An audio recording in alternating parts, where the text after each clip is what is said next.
학계 지도자 여러분, 오늘 이와 같이 본 행사에 참석해 주신 데 대해서 진심으로 감사를 드립니다. 그럼 지금부터 남과 북이 함께하는 충청남도 통일공감 아카데미 행사를 다 함께 큰 박수로 시작하겠습니다. 안녕하십니까. 협의회장 강영식입니다. 오늘 참석하신 한 분 한 분 모두가 다 기빈이십니다. 시간 관계상 다 소개해드리지 못하고 외부에서 초청하신 몇 분만 소개해 올림을 양해해 주시기 바랍니다. 먼저 통일단체 연합회 상임 대표이시며 전 세계일보 사장님을 역임하시고 통일교육협의회 상임의장이신 휴병수 의장님 참석하 주셨습니다. 박수로 환영해 주시면 감사했습니다. 두 번째로 하선 도의원이시며 전 충청남도 의장을 역임하시고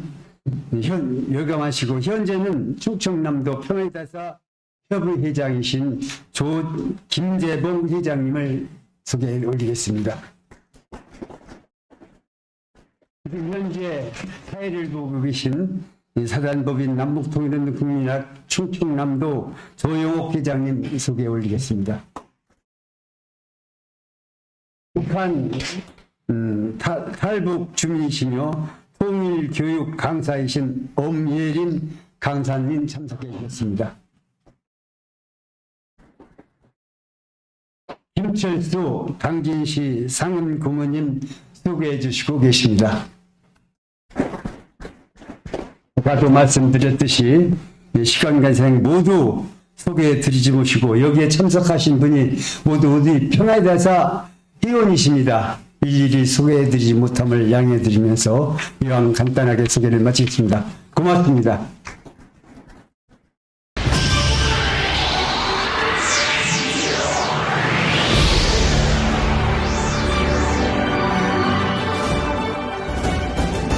지구상 마지막 분단국 한국. 남과 북이 차갑게 대치하고 있는 DMZ. 그곳에서 평화와 통일을 향한 꿈의 레이스가 펼쳐졌습니다. 가로막힌 철망을 허물고 막힘없이 달리는 그날을 염원했습니다. 마침내 온 세계가 나선 새로운 평화의 여정.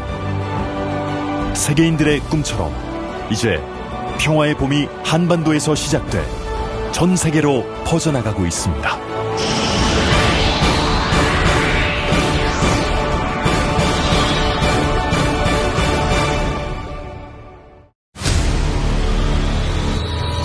지금 이 시간에도 지구촌 곳곳에서는 국가 간, 민족 간, 종교 간의 갈등과 분쟁으로 빈곤과 기아, 재난이 끊임없이 계속되고 있습니다. 그러나 풀지 못할 갈등도 분쟁도 없습니다. 단절되었던 길을 잇고 막혔던 벽을 허물면 화합과 공동 번영의 길이 열립니다. 그렇게 서로 만나 갈등을 극복하고 소통과 연결로 세계 평화를 여는 전지구적 꿈의 레이스 피스로드. 피스로드 세계 대장정은 각 나라별 국가 지도자들과 오피니언 리더들이 앞장서고 각국 국회나 공공기관 청사에서 출발식이 거행되는 등 세계 시민사회에서 평화의 한 축으로 자리를 잡고 있습니다. 각 나라 주요 도시별로 피스로드의 날이 정해지고 사람과 사람, 마음과 마음이 모여 페달을 밟으며 평화의 메시지를 전했습니다. 130개국, 서로 다른 언어와 피부색, 서로 다른 문화와 종교를 가진 사람들이 피스로드로 종주를 거듭하며 모두 하나가 되었습니다.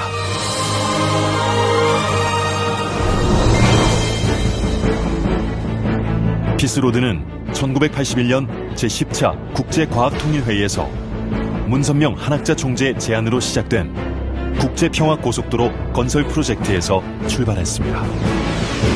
평화고속도로의 비전은 각국을 길로 연결해 하나님 아래 인류를 한 가족으로 묶어 평화로운 지구 공동체를 건설하는 것. 그 숭고한 뜻을 이어받은 평화와 희망 만들기 피스로드 운동이 시작된 것입니다.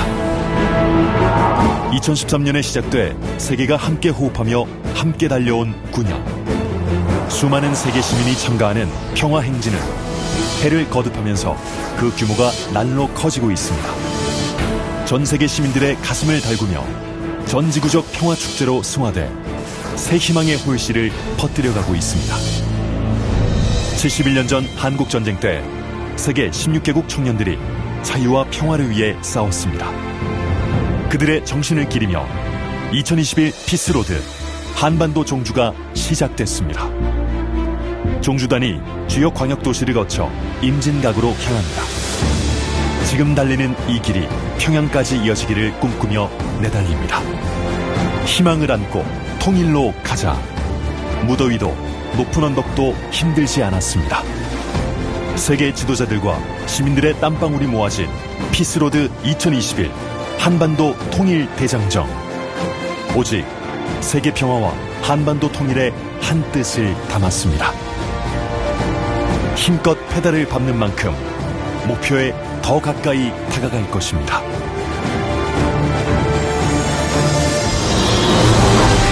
온 인류가 평화로운 한 가족이 되는 원대한 꿈. 그 꿈이 실현되는 날까지 더 많은 세계인들이 피스로드의 주인공이 되어 희망 대장정에 함께할 것입니다. 신통일 한국, 신통일 세계의 꿈이 실현되는 그날까지 피스로드는 중단 없이 달릴 것입니다.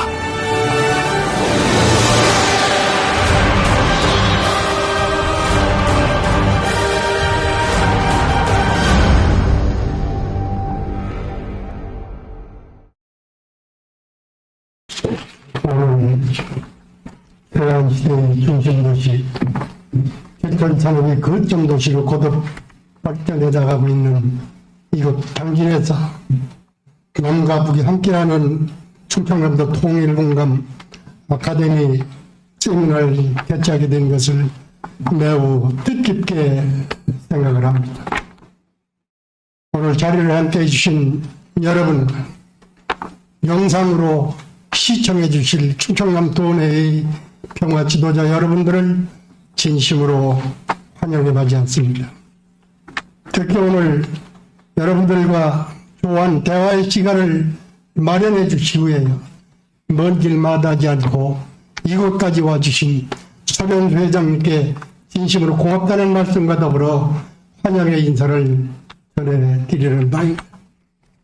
또한 조금의 사선을 넘고 참혹했던 북한을 탈출해서 남한에 정착해 많은 분들에게 북한의 실상과 통일에 대한 공감대 형성을 위해 애써주시는 오메린 통일교육 강사님께서 자료를 함께 해주신 것도 매우 반갑게 생각하면서 환영의 인사를 전해드리는 바입니다.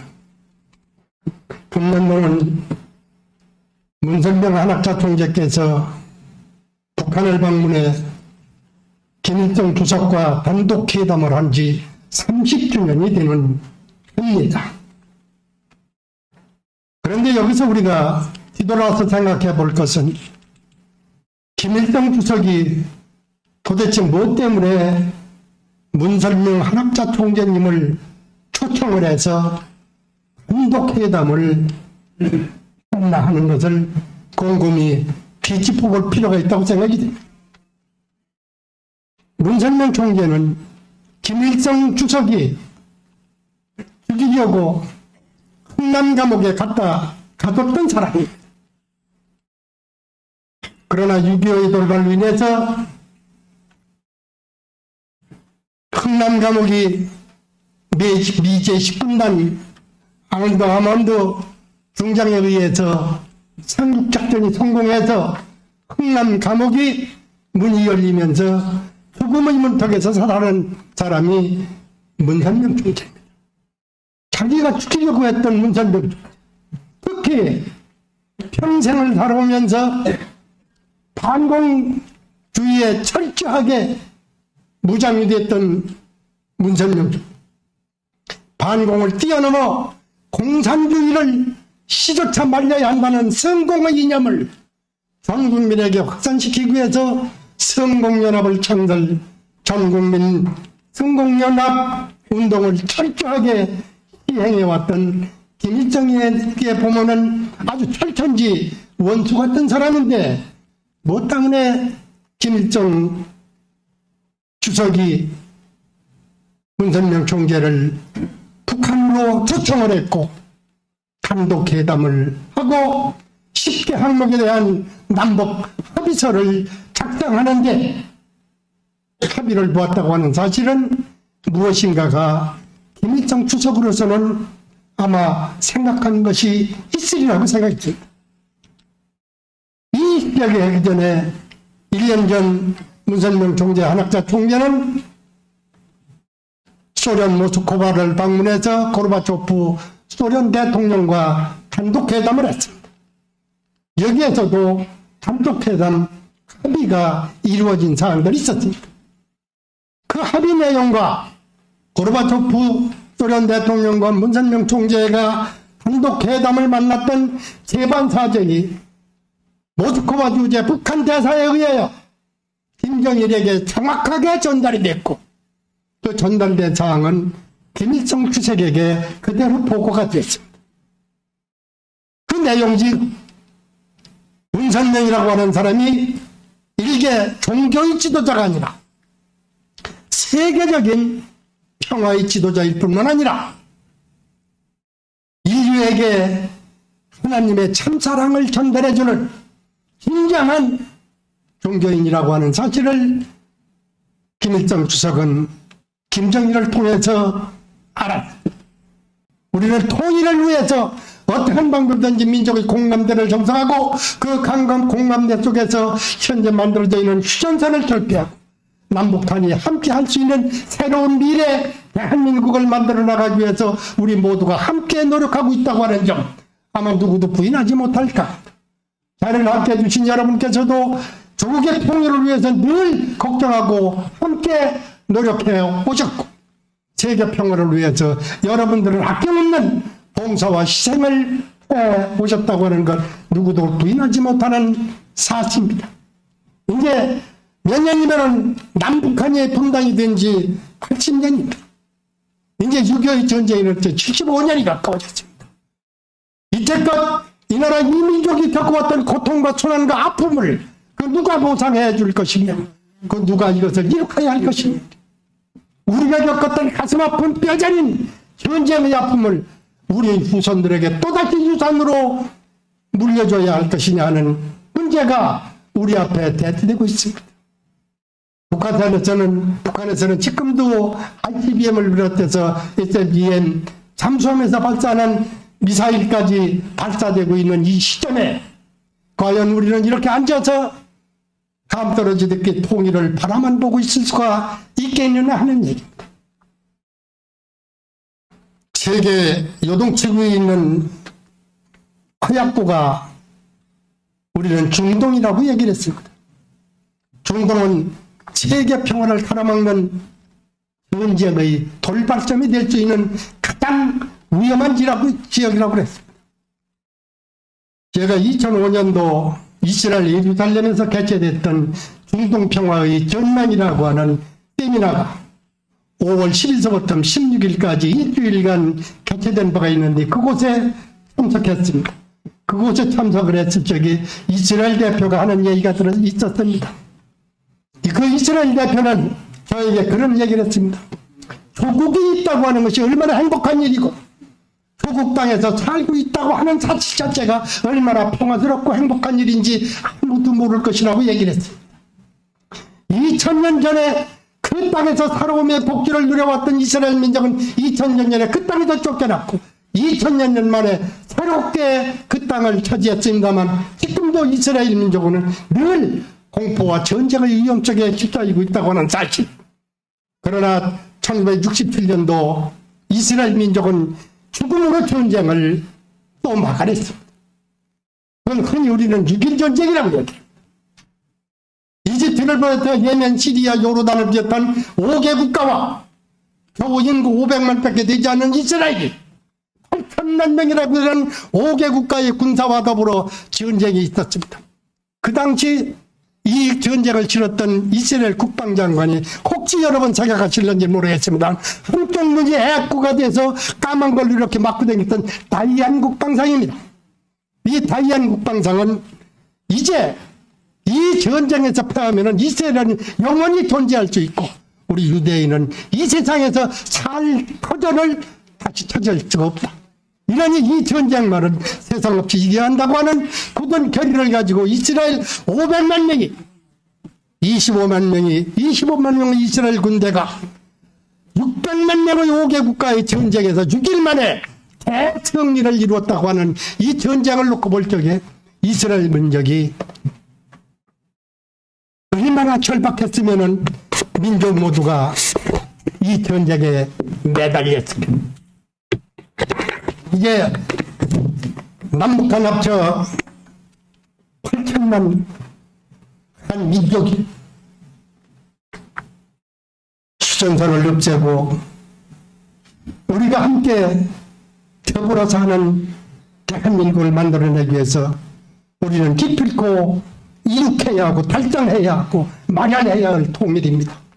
이 통일을 위해서 그동안 여러분께서 적극적으로 활동해 주신 점에 대해서 다시 한번 감사의 말씀을 드리면서 우리는 여기서 끝이 아니라 앞으로 이제 다시 시작입니다. 이제 다시 시작하는 마음으로 함께 통일을 위해서 더 많은 고난과 고통을 겪는다 하더라도 우리의 후손들에게 영원한 평화와 통일조국을 물려주기 위해서 함께 노력해야 되리라고 합니다.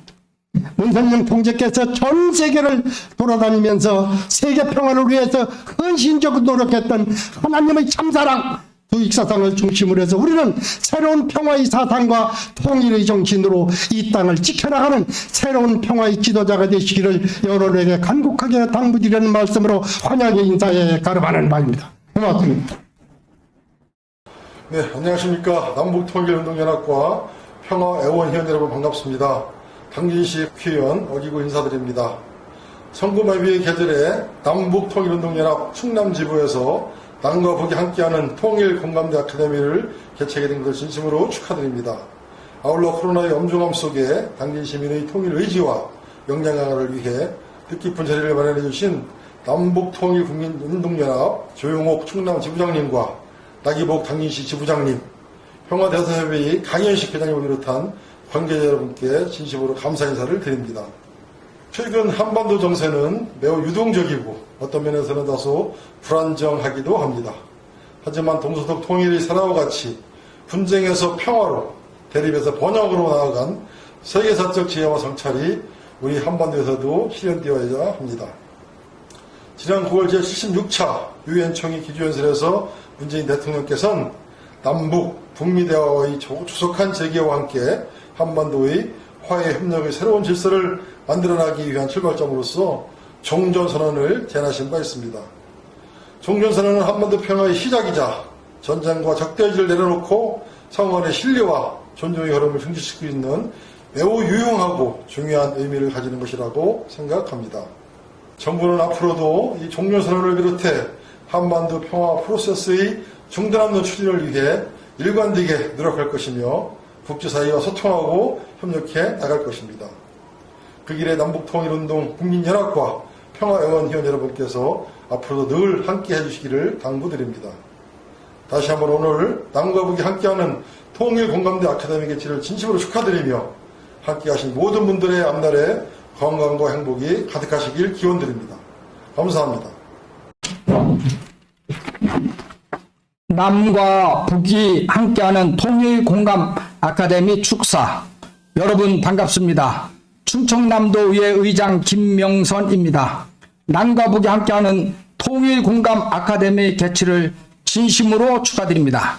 오늘 뜻깊은 자리를 마련해 주신 조용옥 남북통일운동 국민연합 충청남도 지휘장님과 나기복 당진시 회장님을 비롯한 관계자분들의 노고에 감사드립니다. 존경하는 남북통일운동 국민연합 회원 여러분, 남북관계는 2019년 남북미 판문점 회동에서 평화정착의 획기적인 전환기를 맞이하는 듯 했으나 연이은 정상회담 합의 실패와 주변 사정으로 인해 교착 상태에 빠졌습니다. 때로는 정체되고 때로는 부침이 있었지만 한반도 평화 정착과 공동 번영을 향한 역사의 큰 흐름은 계속해서 이어져 왔습니다. 통일 특이전이 더 어둡듯 지금의 이 상황을 잘 이겨내면 남북 관계는 극적인 반전의 계기를 맞이할 수도 있을 것입니다.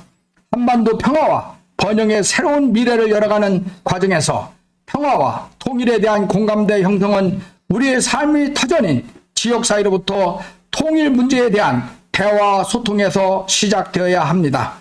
오늘 아카데미를 통해 소통과 공감이 한층 더 돈독해지고 지역사회에서 평화 통일 의지가 결집되고 확산되기를 기대합니다. 우리 도의회에서도 여러분을 응원하면서 평화 통일이라는 우리 결의 최우선 가치를 실현하는 데 최선의 노력을 다하겠습니다. 다시 한번 오늘 아카데미 개최를 축하드리며 남북통일운동 국민연합 충청남도 지회의 무궁한 발전과 함께하신 여러분들 모두의 건강과 행운을 기원합니다. 감사합니다. 2020년 10월 26일 충청남도 도의회 의장 김명선. 다음에는 특강의 시간이 되겠습니다. 오늘 특강을 해주실 분은 두 분을 모셨는데요. 첫 번째로 우리 강사님으로 엄예린 북한 이탈 주민 통일교육 전문 강사님을 모시겠습니다. 잠시 엄예린 강사님을 소개를 제가 드리도록 하겠습니다.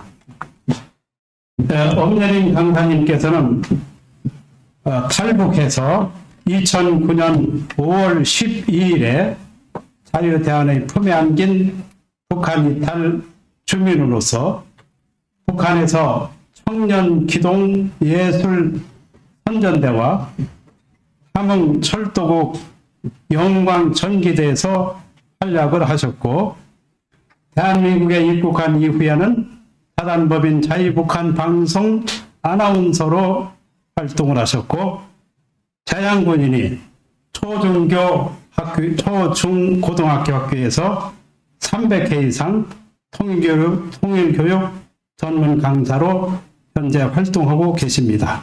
그러면 강사님을 큰 박수로 단상에 모시겠습니다. 안녕하십니까. 이렇게 오늘 뜻깊은 자리에 강사로 초빙된 데 대해서 너무나도 감사하다는 말씀을 먼저 드리고요. 코로나로 모두가 온 나라가 세계가 지금 이런 뭐라고 할까 안 좋은 상황에서 이렇게 귀한 자리를 갖고 제가 초빙된 데 대해서 너무나도 감사하다는 말씀을 다시 한번 드리게 됩니다. 저는 2009년에 탈북을 하였고요. 탈북을 하여서 지금 현재까지 한 10년간 대한민국에 지금 정착하고 있습니다. 오늘 제가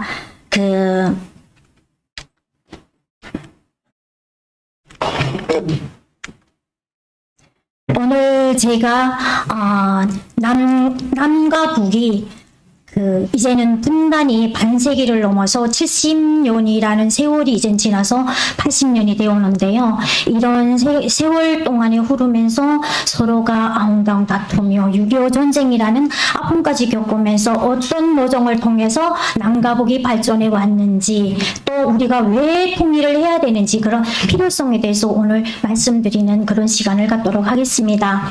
오늘 제가 강의를 할 제목은 6.25는 우리의 아픔과 교훈이라는 그런 내용을 준비를 하였습니다.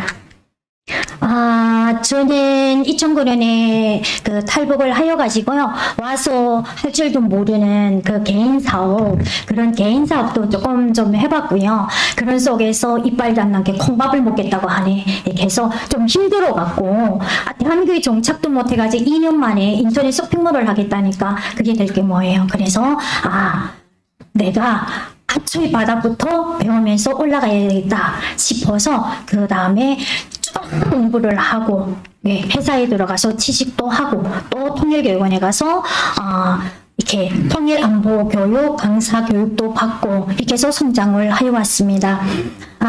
제가 통일교육원의 통일교육 전문 강사로 졸업을 하고 그리고 명강사협회에서 정보통신국장으로 활동을 하면서 그 재향군인이라던가 아니면 경찰청이라던가 또 학교통일교육 전문 강사로 활동을 하며 강의를 한 300회 이상을 해왔습니다. 그러면서 각계각층의 모든 단체들에서 강의를 하면서 우리가 진심으로 전달을 해야 되는 그런 게 어떤 것이고 또 대한민국 국민들이 또 학생들이 모르고 있는 그런 부분들이 너무나도 많더라고요. 그래서 그런 것을 우리가 진실로 다가가서 전달해주는 그런 안보 강사들이 되어야 되겠다 싶어서 많은 활동을 해왔습니다. 이렇게 저는 경찰청 수미동제 총무부장으로 탈북민 34,000명을 관리하는 일도 하였고요. 그리고 대한기자협회 문화통일망 기자로도 활동을 하였고요. 그리고 아시아뉴스 TV에서 통일안보 전문 강사로도 활동하고 있습니다. 그리고 지금은 자유북한 방송에서 기자로 아나운서로 또 총무로 활동을 하면서 서울문화홍보원에서 홍보대사로 또 아젤리아 드레스 패션 모델, 한복 패션 모델로 활동을 하고 있습니다. 11월 26일 세계 패션 모델이 열리는데요. 그때 거기에 모델로 지금 나가게 되었습니다. 제가 태어난 곳은 지금 여기 보는 함흥이라는 곳인데요. 함흥하게 되면 제일 먼저 생각나는 게 있으시죠? 함흥냉면, 그죠? 그 다음 또 생각나는 거. 차사 있지 않습니까? 예. 그리고 이 함흥이라는 데가 훈남이 있는 데인데요. 6.25 전쟁이 끝나고 마지막에 후퇴를 한 데가 바로 이 함흥에 있는 훈남항에서 후퇴를 모두 하였습니다. 국제시장 영화에서 보시는 훈남항이 바로 제가 태어난 이 함흥에 있습니다. 훈남에는 그러니까 북한에 보게 되면 평양은 제1의 도시라고 해가지고 예술의 도시라고 하고요. 그 다음에 함경남도 함흥은 공업도시라고 해가지고 모든 공업적인 것이 몰집되어 있는 곳입니다. 거기서 특히 이 훈남이 모든 공업적인 모든 것이 그게 공장 기업수가 몰집되어 있는데요. 이팔 비난용 공장부터 시작을 해가지고 이게 비료 공장, 요소 비료가 여기서 생산이 돼서 북한의 모든 곳에 나가게 됩니다. 지금 보시는 곳이 함흥에 있는 함흥대국장입니다. 지금 제가 보여주는 것이 제가 태어난 함흥을 그대로 보여주기 때문에 여기 앉아서 북한의 함경남도 함흥을 그대로 보시는 것이라고 볼 수 있겠습니다. 지금 저기 보게 되면 중 가운데 김일성 동상이 있는데요. 지금 가운데 쭉 나가 있는 도로를 쭉 따라가게 되면 제가 아까 말한 훈남으로 가게 됩니다. 그리고 지금 동상에서 우측으로 가게 되면 도당 청사가 있고 함흥 시내로 쭉 퍼져 들어가면서 그게 우리가 유명한 함흥냉면을 만드는 곳도 있습니다. 그리고 왼쪽으로 쭉 뻗어 가게 되면요. 그쪽에는 평양이라던가 강원도로 갈 수 있는 고속도로로 연결되게 됩니다. 오늘 보시게 될 제가 차례인데요. 우선은 강복 그리고 전쟁의 아픔 6.25에 대해서 말씀드릴 거고요. 그 다음에 6.25가 끝나서 북한에는 어떻게 변했고 우리 대한민국은 어떻게 변했고 그리고 변화된 또 현재 북한 김일성이 정치를 하고 김정일이 정치를 이어받아서 그 권한의 행군이 지난 다음에 현재 김정은이 정치를 하는 데서는 얼마나 그때보다 발전이 됐는가 그에 대해서 보도록 하겠고요. 마지막으로 우리가 왜 꼭 통일을 해야 되는가 통일의 필요성에 대해서 보도록 하겠습니다.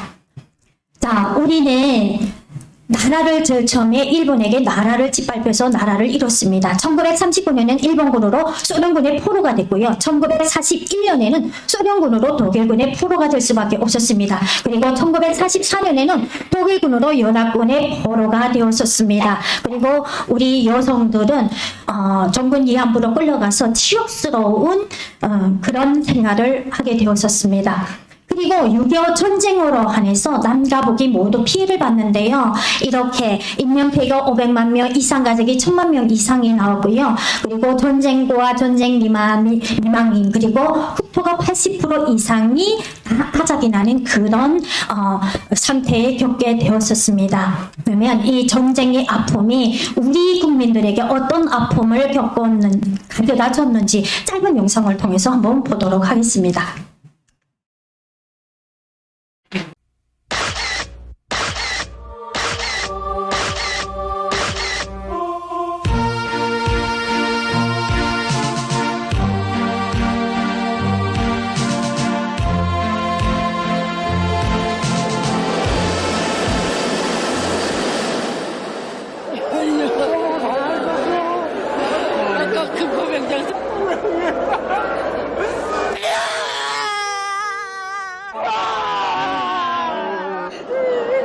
이 자식을 못하고 여지까지 살아계셨고. 아치야, 아는 어디 갔냐?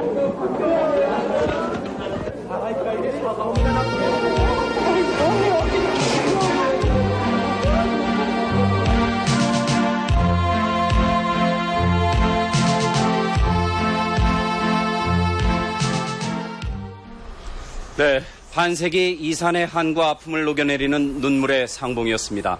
북에서 온 칠순의 아들은 구순의 어머니를 붙들고 절규하듯이 어머니를 불렀습니다. 이념이 분단이 갈라놓았던 혈육의 정이 이어지는 순간 온 결에도 함께 울었습니다. 신강균 기자입니다.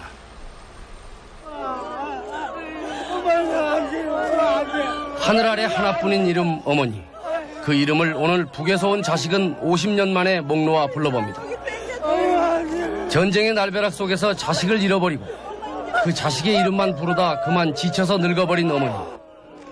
그 어머니의 얼굴은 거칠을 대로 거칠어졌지만 자식이 부벼대는 어머니의 살갗은 달기만 합니다. 서로를 부여잡은 두 사람의 손은 기다리다 다 타버린 속처럼 색이 바랬습니다. 이제 그만 울자. 이제 그 한많던 세월을 이야기해보자고 자리를 잡았지만 북받치는 서름이 터져나오는 것을 막을 수는 없었습니다. 엄마 누구야? 누구야? 누구라고? 누구냐고? 50년 만에 만난 어머니는 99이셨습니다. 내년이면 100살이 되는 늙으신 어머니가 오늘까지 부여잡고 놓지 않으신 끈이 바로 자식이란 이름이었습니다. 오늘 이때까지 자식을 볼 때까지 기다려주신 어머니 앞에 칠순이 넘은 자식이 서름을 토해냅니다.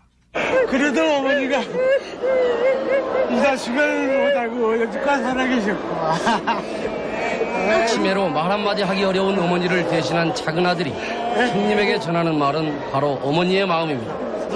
근데 여기 살아주셔서 정말 고마워요. 살아와서 고마워요. 오늘 하루는 어머니와 자식의 날이었습니다. MBC 뉴스 신강규입니다. 우리가 1954년 5월에 청계천과 남대문 시장의 모습입니다. 그런데 그리고 청계천의 모습인데요. 대한민국에서는 6.25 전쟁 이후 이 모습이 이렇게 변했습니다. 청계천의 변화된 모습입니다. 지금 여기가 처음에 변한 모습이고 청계천이 저 위에 강물 쭉 찢겨가지고 다시 변화된 모습까지 지금 넣었습니다. 그리고 1954년 5월에 봤을 때 종로의 모습인데요. 지금 대한민국은 이렇게 변했습니다. 그러면 북한은 어떻게 변했을까요? 지금 캄캄한 나라가 북한이고요. 지금 이렇게 밝은 곳이 대한민국입니다. 지금의 이 한 모습을 보고도 북한하고 대한민국하고 어떻게 변했는지를 짧은 그 지도 하나를 보고도 알 수가 있습니다. 그리고 북한은 1994년 7월 8일 김일성이가 사망을 하면서 갑자기 고난의 행군이라는 그런 것을 겪게 됩니다. 김일성이가 죽기 전에 이제 서울에 와서 뭐라 그럴까요? 회담을 한다고 했었어요. 그런데 묘양산에 가서 연설문을 쓴다고 했었거든요. 그때가 제가 학생 때였는데 김일성이가 묘양산에 가서 연설문을 쓴다고 했는데 갑자기 죽었다는 거예요. 그런데 그 덕담으로 들려오는 목소리를 들어봤더니만 그 전에 김일성의 아버지가 김형직인데요. 아들한테다 그랬대요. 야, 성주야, 네가 만약의 경우 이 다음에 나라를 정치를 하다가 큰 구렁이가 네 앞을 막게 되면 절대 그 길을 가지 마라. 되돌아가라. 막 이랬대요. 그런데 묘양산에 이제 서울에 와서 할 토론문을 쓰러 묘양산에 들어가고 있는데 묘양산에 안개같이 있게 껴서 비행기를 착륙할 수가 없었대요. 그런데 이제 착륙을 했는데요. 큰 구렁이가 김일성의 앞길을 딱 막았답니다. 그런데 김일성이가 구렁이한테다가 비켜라. 나는 무조건 가야 된다. 이랬대요. 그래서 구렁이가 눈물을 흘리면서 이제 큰 폭포 밑에 큰 소리를 내면서 떨어져 죽었는데 그 다음에 김일성이가 심장 판막이 와서 이렇게 죽었다는 그런 덕담이 북한에 있습니다. 그러면서 원래는 그 연설문을 쓰러 백두산으로 가야 되는데 묘양산으로 가서 죽었다. 막 이런 덕담이 있을 정도로 북한에서 이야기가 돌았습니다.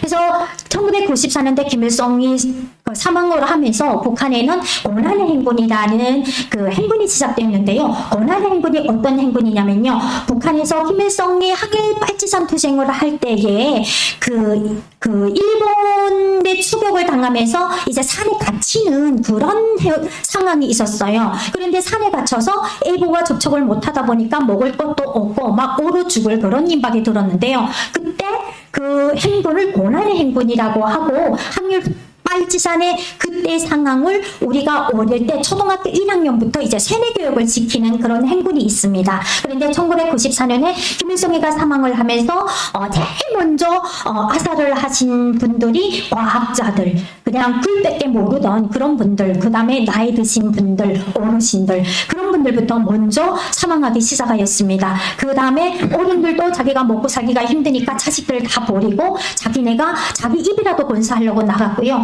아이들은 길바닥에 꽃제비, 여기서 말하는 노숙자 신세가 되고 말았습니다.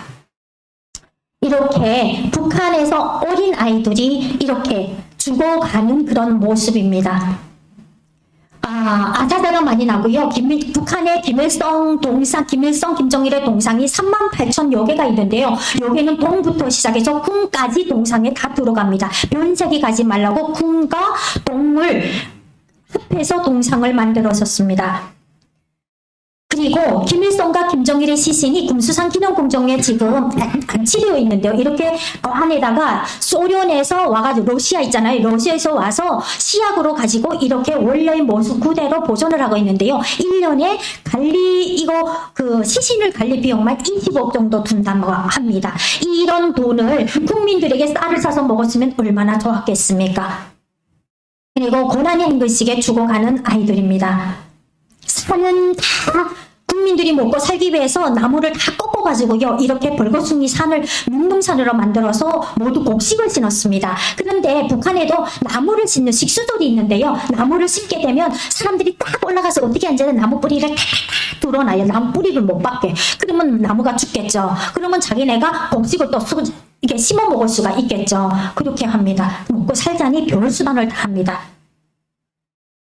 그리고 산에 나무가 없다 보니까 수해가 되면 나무 한 그루가 수억 톤의 물을 담는다고 해요. 그런데 산에 나무가 없으니까 이렇게 물이 비가 오게 되면 순식간에 불어서 온 시내를 덮쳐버리는 이런 현상들이 나서 북한은 매우 수해 때문에 난리를 번집니다. 제가 북한에 있을 때도 8월 24일이 제 생일인데요. 생일날에 수해가 나가지고 온 집안에 물이 찰랑찰랑 찼는데 사람은 들어가 앉을 수도 없고요. 우리 엄마는 나는 그거 보면 아직도 생각나요. 우리 엄마가 그 이불솜 있잖아요. 이불솜까지 등에다 지고 학교가 제일 높은 게 학교라고 물에 안 잠긴다고 학교 그 안에 들어가 앉아 있었습니다. 그 이불솜을 들고 그래서 엄마 그 이불솜을 왜 들고 왔어? 그래도 덮고 자려면 따뜻하면 덮고 자야 된대요. 그래서 생일날에 이런 수해가 나가지고 집안에 생일상을 받아야 되는 자리에 닭이 파닥파닥 날아다니면서 닭이 들어와 둥둥 떠 있는 그런 상황까지 겹쳤었습니다. 이렇게 북한은 나무가 없다 보니까 수해가 많이 나는 이런 현상이 매일 일어나고 있습니다. 그리고 집이 없는 사람들은 이렇게 나와서 엄마와 아들 그리고 모든 사람들이 밖에서 노숙자 신세가 되는 게 수상히 많았었습니다. 애들은 학교에 가지 못하고 이 빗자루감이에요. 수수 있잖아요. 수수를 같은 걸 가지고 빗자루를 만들어 가지고 나가서 빗자루를 팔고 또 산에 나가서 애들이 어깨에다 그 여린 어깨에다 나무를 해서 팔아서 한 끼 보리를 하고 있는 그런 상황이었었습니다. 그리고 사람들이 죽었는데 관을 짤 수가 없어요. 나무도 없는데다가 궁마하는 사람이 자고 일어나면 아침에 나가면 길바닥에 맨 사람들이 나가 너부러져 와요. 북한 사람들은 그래서 말을 하는 게 우리는 걔보다 못한 인생이다 이랬어요. 왜 그러냐면 사람들이 아침에 나가면 몇 사람이 죽어 있는데 그 사람을 치우는 사람은 단 한 사람도 없어요. 그런데 아침에 나가보면 사람도 먹을 게 없는데 짐승은 뭐 살아났을까요? 개가 죽어 있어요. 그러면 순식간에 없어집니다. 잡아먹으려고. 그래서 북한에서는 개보다 못한 인생이 바로 내 인생이다. 사람들이 이렇게 한탄하면서 항상 말하는 게 밤에 저녁에 눕게 되면요. 배꼽이 볼록하게 나오게 입살 한 그루 먹어보는 게 소원이다. 이렇게 말하는 게 북한 사람들이 공통어였습니다. 공통어. 자, 자, 그리고 고난의 행군이 시작되면서 사람들이 먹고 살기가 힘드니까 대탈북이 진행됐습니다. 그런데 중국 공안에서는 주먹 잡아가지고 또 북한으로 북송을 시켰죠. 이렇게 북송을 시키게 되면 보이부에서는 잡아다가 이렇게 때리고 패고 하는 데다가 여성들 있잖아요. 여성들은 다 발가 벌끼고 앉아놓고 있잖아요. 그리고 구멍이랑 구멍은 손을 뜨져가지고 다 오베냅니다. 왜 그런 줄 알아요? 중국에서 있던 사람들은 그 구미랑 그리고 돈이랑 다 감춘다고 다 오베내고요. 그리고 이제 잡게 되면 3일 동안 발가 뽑혀서 앉혀넣어요. 왜 그러냐면요. 맨 먼저 보는 변을 이것들이 받아가지고 있잖아요. 보이부 사람들이 받아서 물에다 세척을 해서 혹시 굼을 삼키지 않았나. 굼을 삼키는 사람들이 있거든요. 그러면 그 변으로 이제 나가잖아요. 아무것도 안 넘기고 물만 먹이게 되면 변이 나가는데 그 굼이 무거우니까 변을 당해서 나갑니다. 그러면 그걸 희석을 해가지고 굼을 갖다가 물에다 씻어서 자기네가 가집니다. 이렇게 북한 보이부에서는 사람들이 북송이 되게 되면 이렇게 때리고 패고 모든 수단과 방법을 해가서 착취를 합니다. 그리고 맨 처음에 북송된 사람들은 이렇게 중국을 통해서 잡아왔잖아요. 북송되게 되면 총살을 했습니다. 그런데 탈북하는 사람들이 너무 많다 보니까 총살을 다 해버리니까 아니 북한 사람들이 나만 납니까? 나만 안 나니까 그 다음부터는 총살을 안 하고 경고를 하는 정도로 그렇게 했었습니다. 저희는 이게 대한민국 국민들은 공개 총살하는 걸 본 사람들이 없지만은 북한 주민치고 공개 총살을 못 본 사람은 한 명도 없을 것입니다. 못 본 사람은 단 한 명도 없을 것입니다. 거의 다 봤습니다. 자, 그리고 현재 북한을 보도록 하겠습니다. 94년도에 김정일이가 정치를 하면서 메뚜기장이 섰는데요. 메뚜기장도 소집 못하게 섰습니다. 그때는. 그런데 이게 다 메뚜기장인데요. 지금이 조금 현대식으로 바뀌어서 이게 위에가 갓을 씌우고 마트처럼 위에가 바깥시장처럼 여기 그 시장 있잖아요. 그것처럼 위에 갓을 씌우고 자리를 주었는데요. 장세를 받기 시작을 했습니다. 그래서 제가 19년도에 자유북한 방송 기자로 있으면서 이제 종합을 해봤을 때 그때 북한 경제의 80%가 이제 시장세를 받은 게 북한 경제의 80% 정도가 된다고 했었습니다. 그 정도로 사람들을 장을 못 쏘게 하다가 장을 쏘게 하면서 장세를 받는 걸로 북한 주민들의 피땀을 빨아냈습니다. 근데 장을 나가게 되면요. 시장을 나가게 되면 우리 대한민국 국민들은 하루 나가서 일하게 되면 한 달 먹을 쌀은 봅니다. 왜? 적어도 6만원, 7만원을 보니까 10kg, 20kg의 쌀은 볼 수가 있지 않습니까? 그런데 북한 주민들은요. 하루 나가서 벌게 되면요. 한 끼벌이도 하기가 너무나도 힘든 그런 상황이기 때문에 하루 나가서 한 끼벌이 국수 500g짜리 하나를 벌어 가지고 들어와서 그거도 물을 헐겁게 써서 죽을 써먹을 수밖에 없습니다. 이게 지금 조금 변한 그런 장마당인데요. 또 여기서 제한을 걸은 게 40세 미만은 장마당에 나가지도 못하게 하였습니다.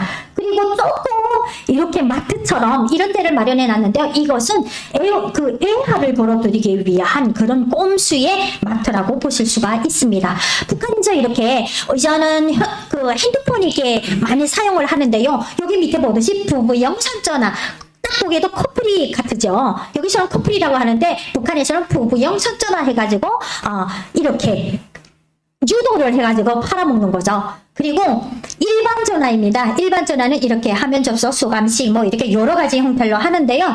지금 북한에서 조금 발전이 돼가지고 뇌물로 결혼식 예장감으로 이렇게 핸드폰을 해준다고 합니다. 그런데 평양 시민 4인 가족이 한 달 최저 생계비가 지금 보듯이 100달러 수준입니다. 그런데 핸드폰 하나가 620달러예요. 말이 돼요?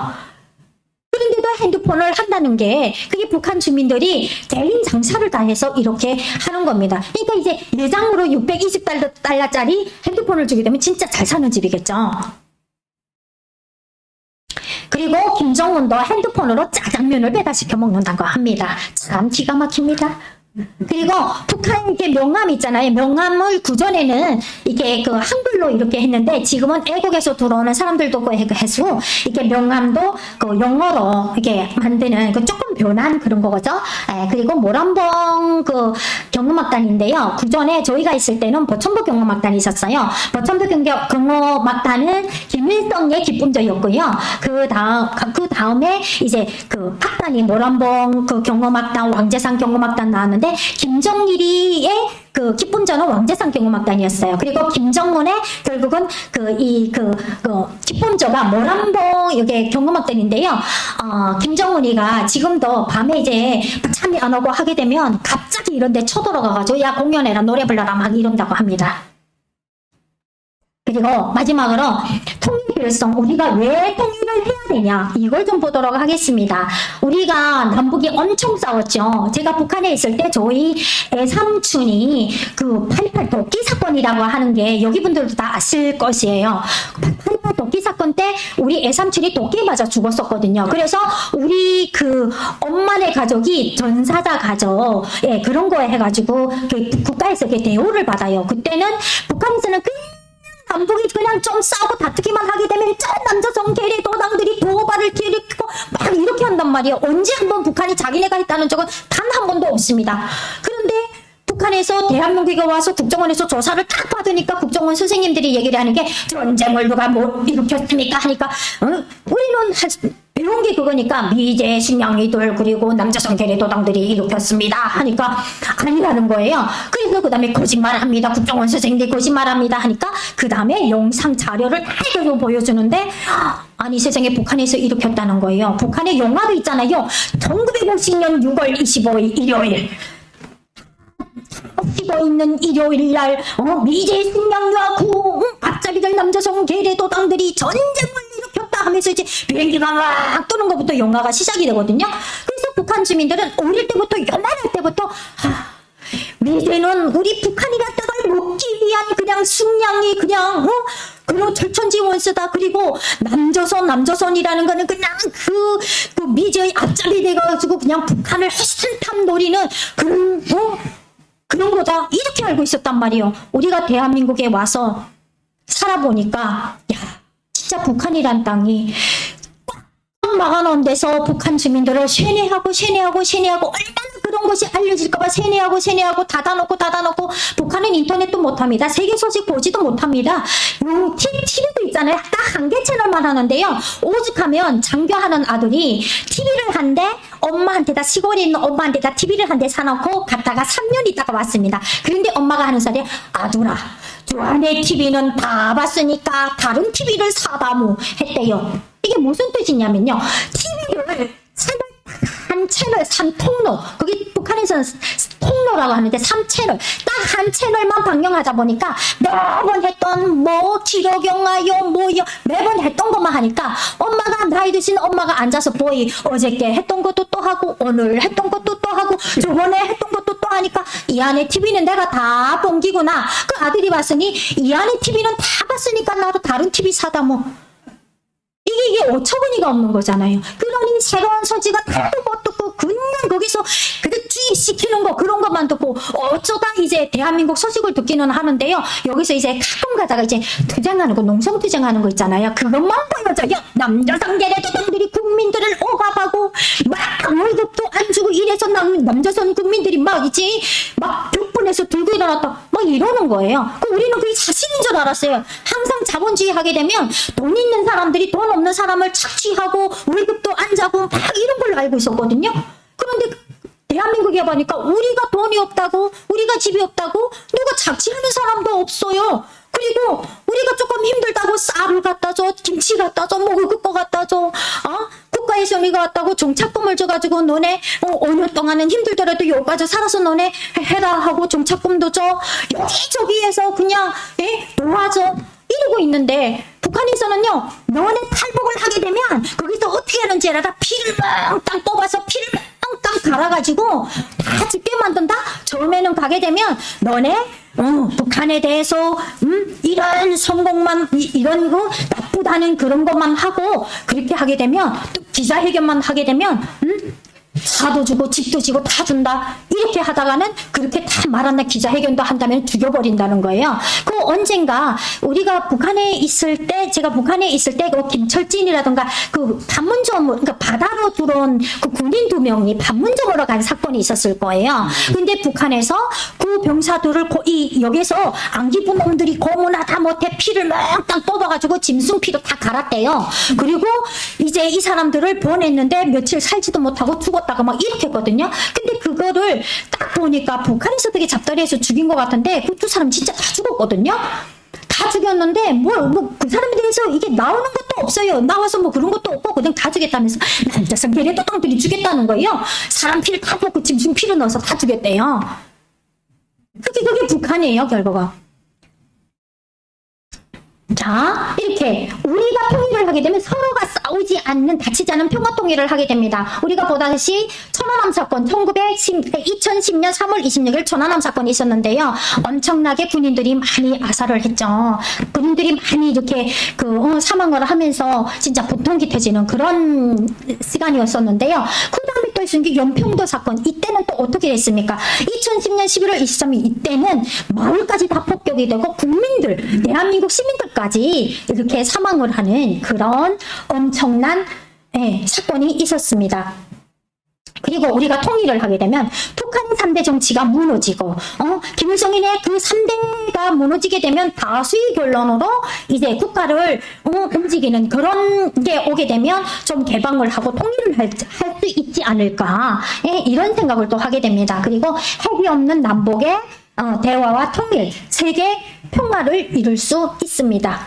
그리고 이산가족들 1천만 이산가족의 아픔을 해소시킬 수가 있는데요. 이 이산가족들이 이제는 1천만 명에서 이제는 남으신 분들이 얼마 없다고 합니다. 진짜. 그 남으신 분들 중에 제가 한 분의 그거를 이제 보이도록 하겠는데. 일컨인 뭐 내가 이제 하늘나라가 할 때가 되었으니 뭐 이제 뭘 바라겠어요 이제.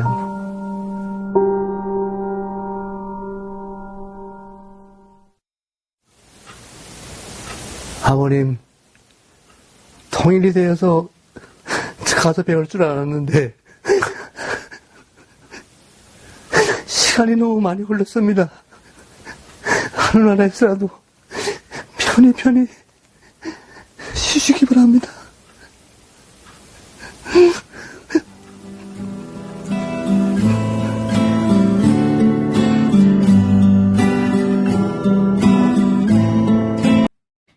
이렇게 좀 전에도 보셨죠. 이산가족들 이제는 이산가족 상봉도 할 만한 분들이 몇 분 안 남았습니다. 그리고 지금은 제2의 이산가족 북한의 달주민들이 생겨났고요. 이렇게 통일을 해야 되는 그런 상황. 그러면 통일 비용? 우리가 지금 분단으로 있는 이런 비용이 분단으로 지금 있는 비용이 더 있을까요? 아니면 우리가 통일을 한 다음에 그 비용이 더 나갈까요? 우리가 통일을 하게 되면 이렇게 분단 비용, 통일 비용을 아낄 수가 있고요. 그리고 북한에 있는 금, 희토류, 석유, 그리고 마그네사이트, 우라늄 같은 자원을 우리가 가져올 수가 있습니다. 이 북한에 있는 자원이 강물 자원이 7,000조 원이나 됩니다. 그런데 지금 이 강물 자원이 중국에서 야금야금 해가지고 중국에서는 미국 말도 듣지 마라, 여기 말도 듣지 말라, 우리 말만 들어라 해가지고는 자원을 지금 야금야금 해가지고 다 지금 캐가고 있는데요. 그 전에 이명박 대통령 시절에 사실은 북한하고 해가지고 이거 자원을 캐려고 계약금까지 갖추고 했었어요. 그런데 그때 금강산에서 이게 여성이 총에 맞는 그 사건이 딱 터졌다고 합니다. 그러는 통에 강물 자원 계약금을 줬었는데 거기서 그냥 아웃 됐다고 합니다. 처음으로 그때 강물 자원을 캐오려고 계약까지 했다가 아웃됐다고 합니다. 우리가 하는 것도 북한 들어가서 땅을 계속 야금야금 가지고 와야죠. 그리고 우리가 통일되게 되면 이렇게 서울부터 세계 여행을 기차 타고 할 수가 있습니다. 서울에서 기차 타고 이렇게 가게 되면 얼마나 좋겠습니까? 우리는 섬나라가 아니에요. 그런데 북한이 저렇게 딱 막혀있는 동네 우리가 섬나라 걷어서 세계로 가려면 기차가 아니고 딱 비행기 타고만 갈 수가 있습니다. 역사학자 아놀드 토인비는 이렇게 말했습니다. 역사의 교훈을 아는 민족은 순환의 역사 때 불이하지 않는다.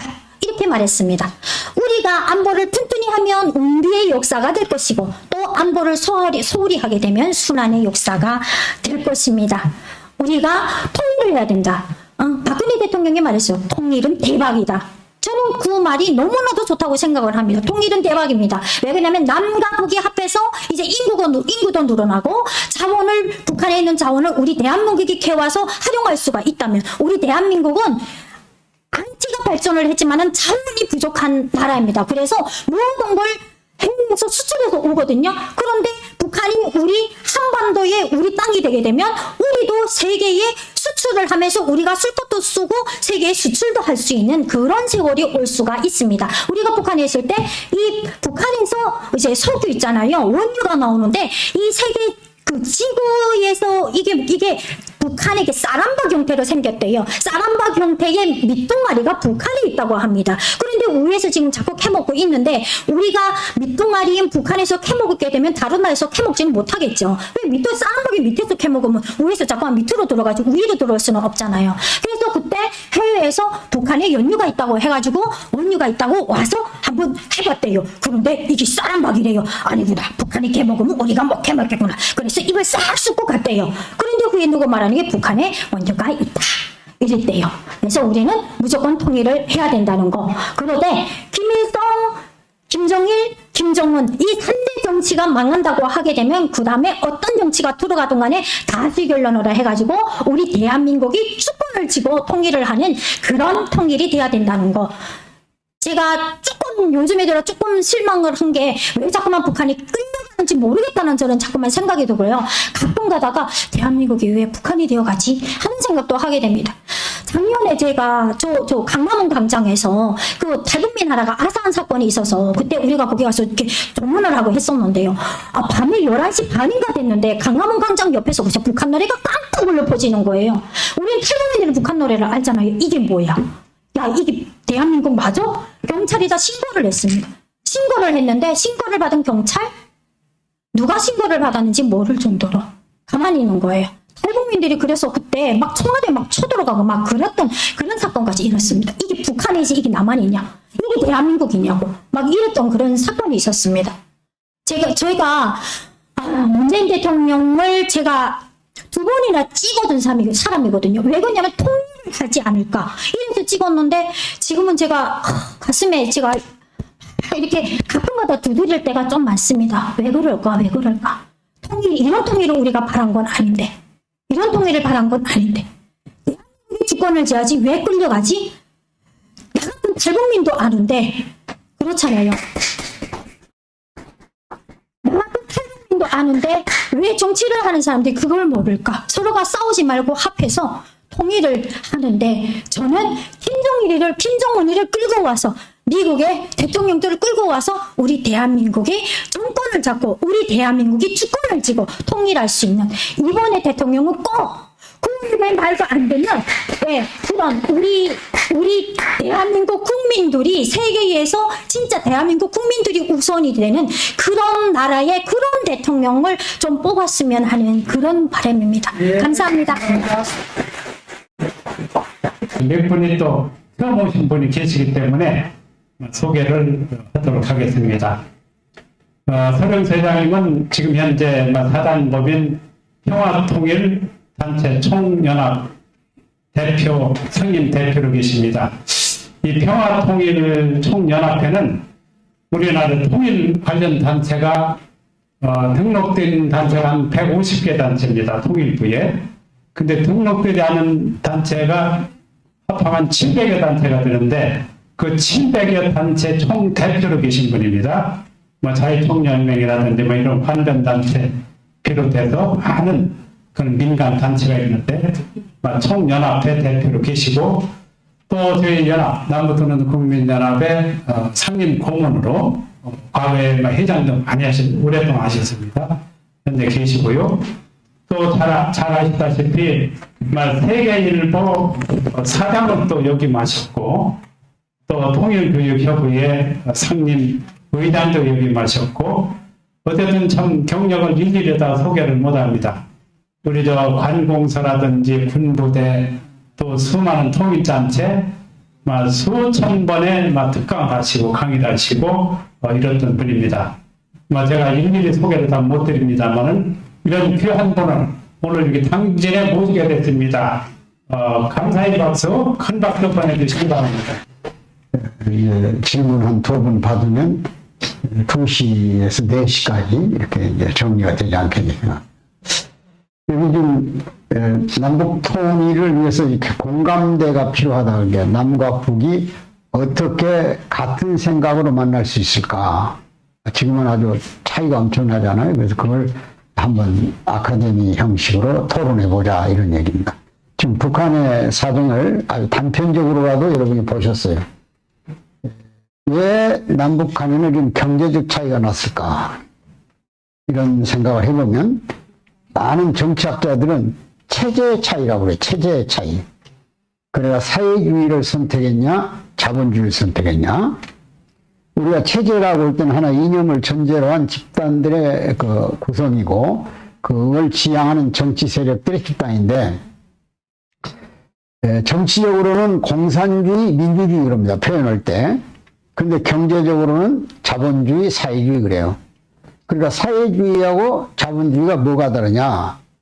사회주의는 생산수단 전체를 국가가 가지고 있어요. 경우에 따른 당이. 북한은 노동당의 나라예요. 노동당이 당 위에 있습니다. 국가 위에.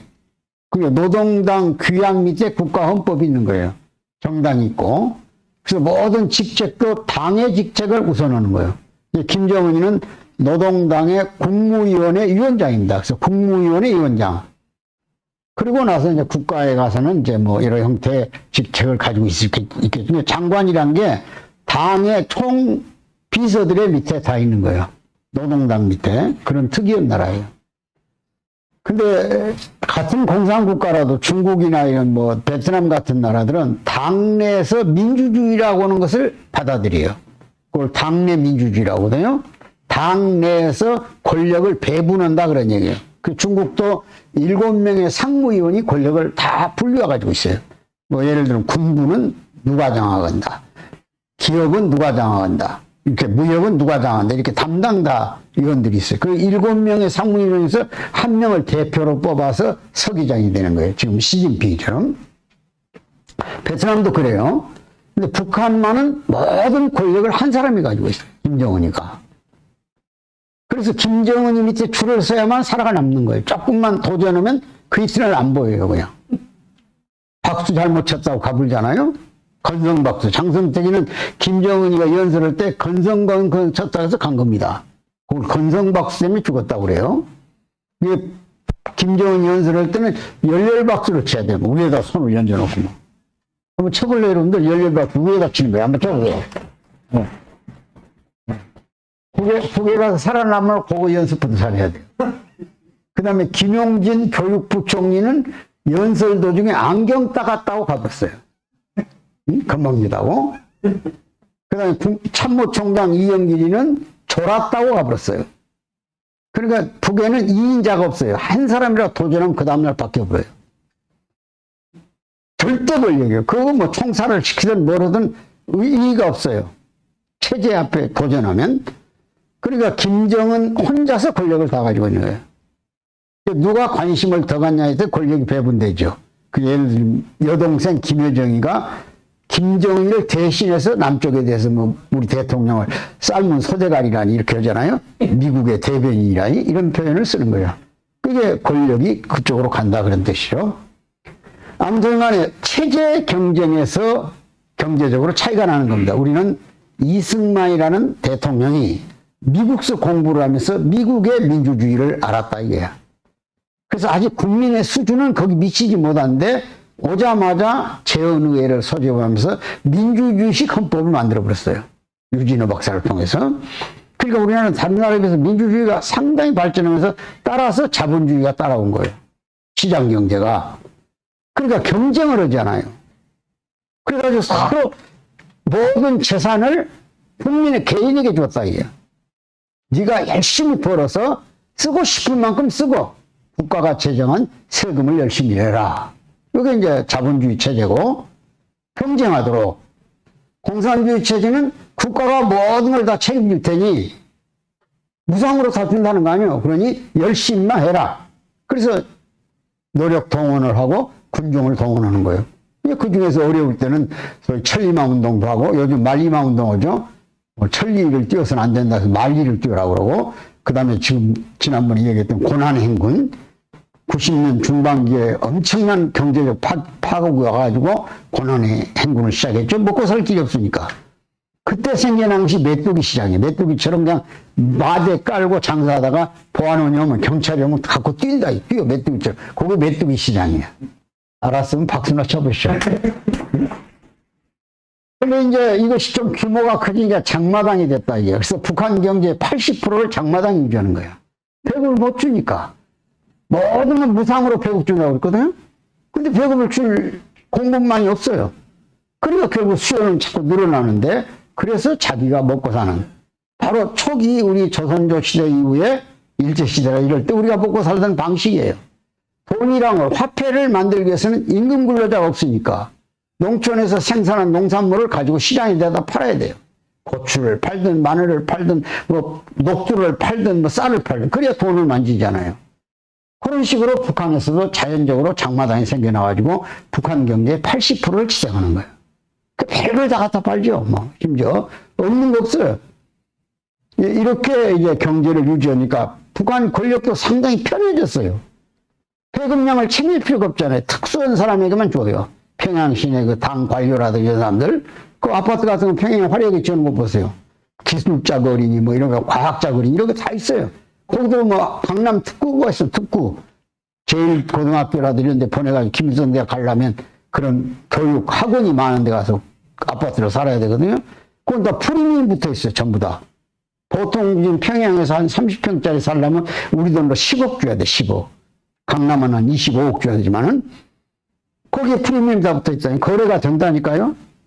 소유만 못하지 거래할 수 있습니다. 그건 뭐 시간이 없으니까 말씀 못 드리지만 개인 재산은 있어요. 북한에도 개인 재산. 응? 개인이 소유하고 있는 것은 국가의 땅이나 건물은 자기 명의로 등기를 못하지만 개인 집안에 방 안에 있잖아요. 뭐 텔레비전이라든지 녹음기라든지 이런 건 다 개인 재산이라 그런 얘기야.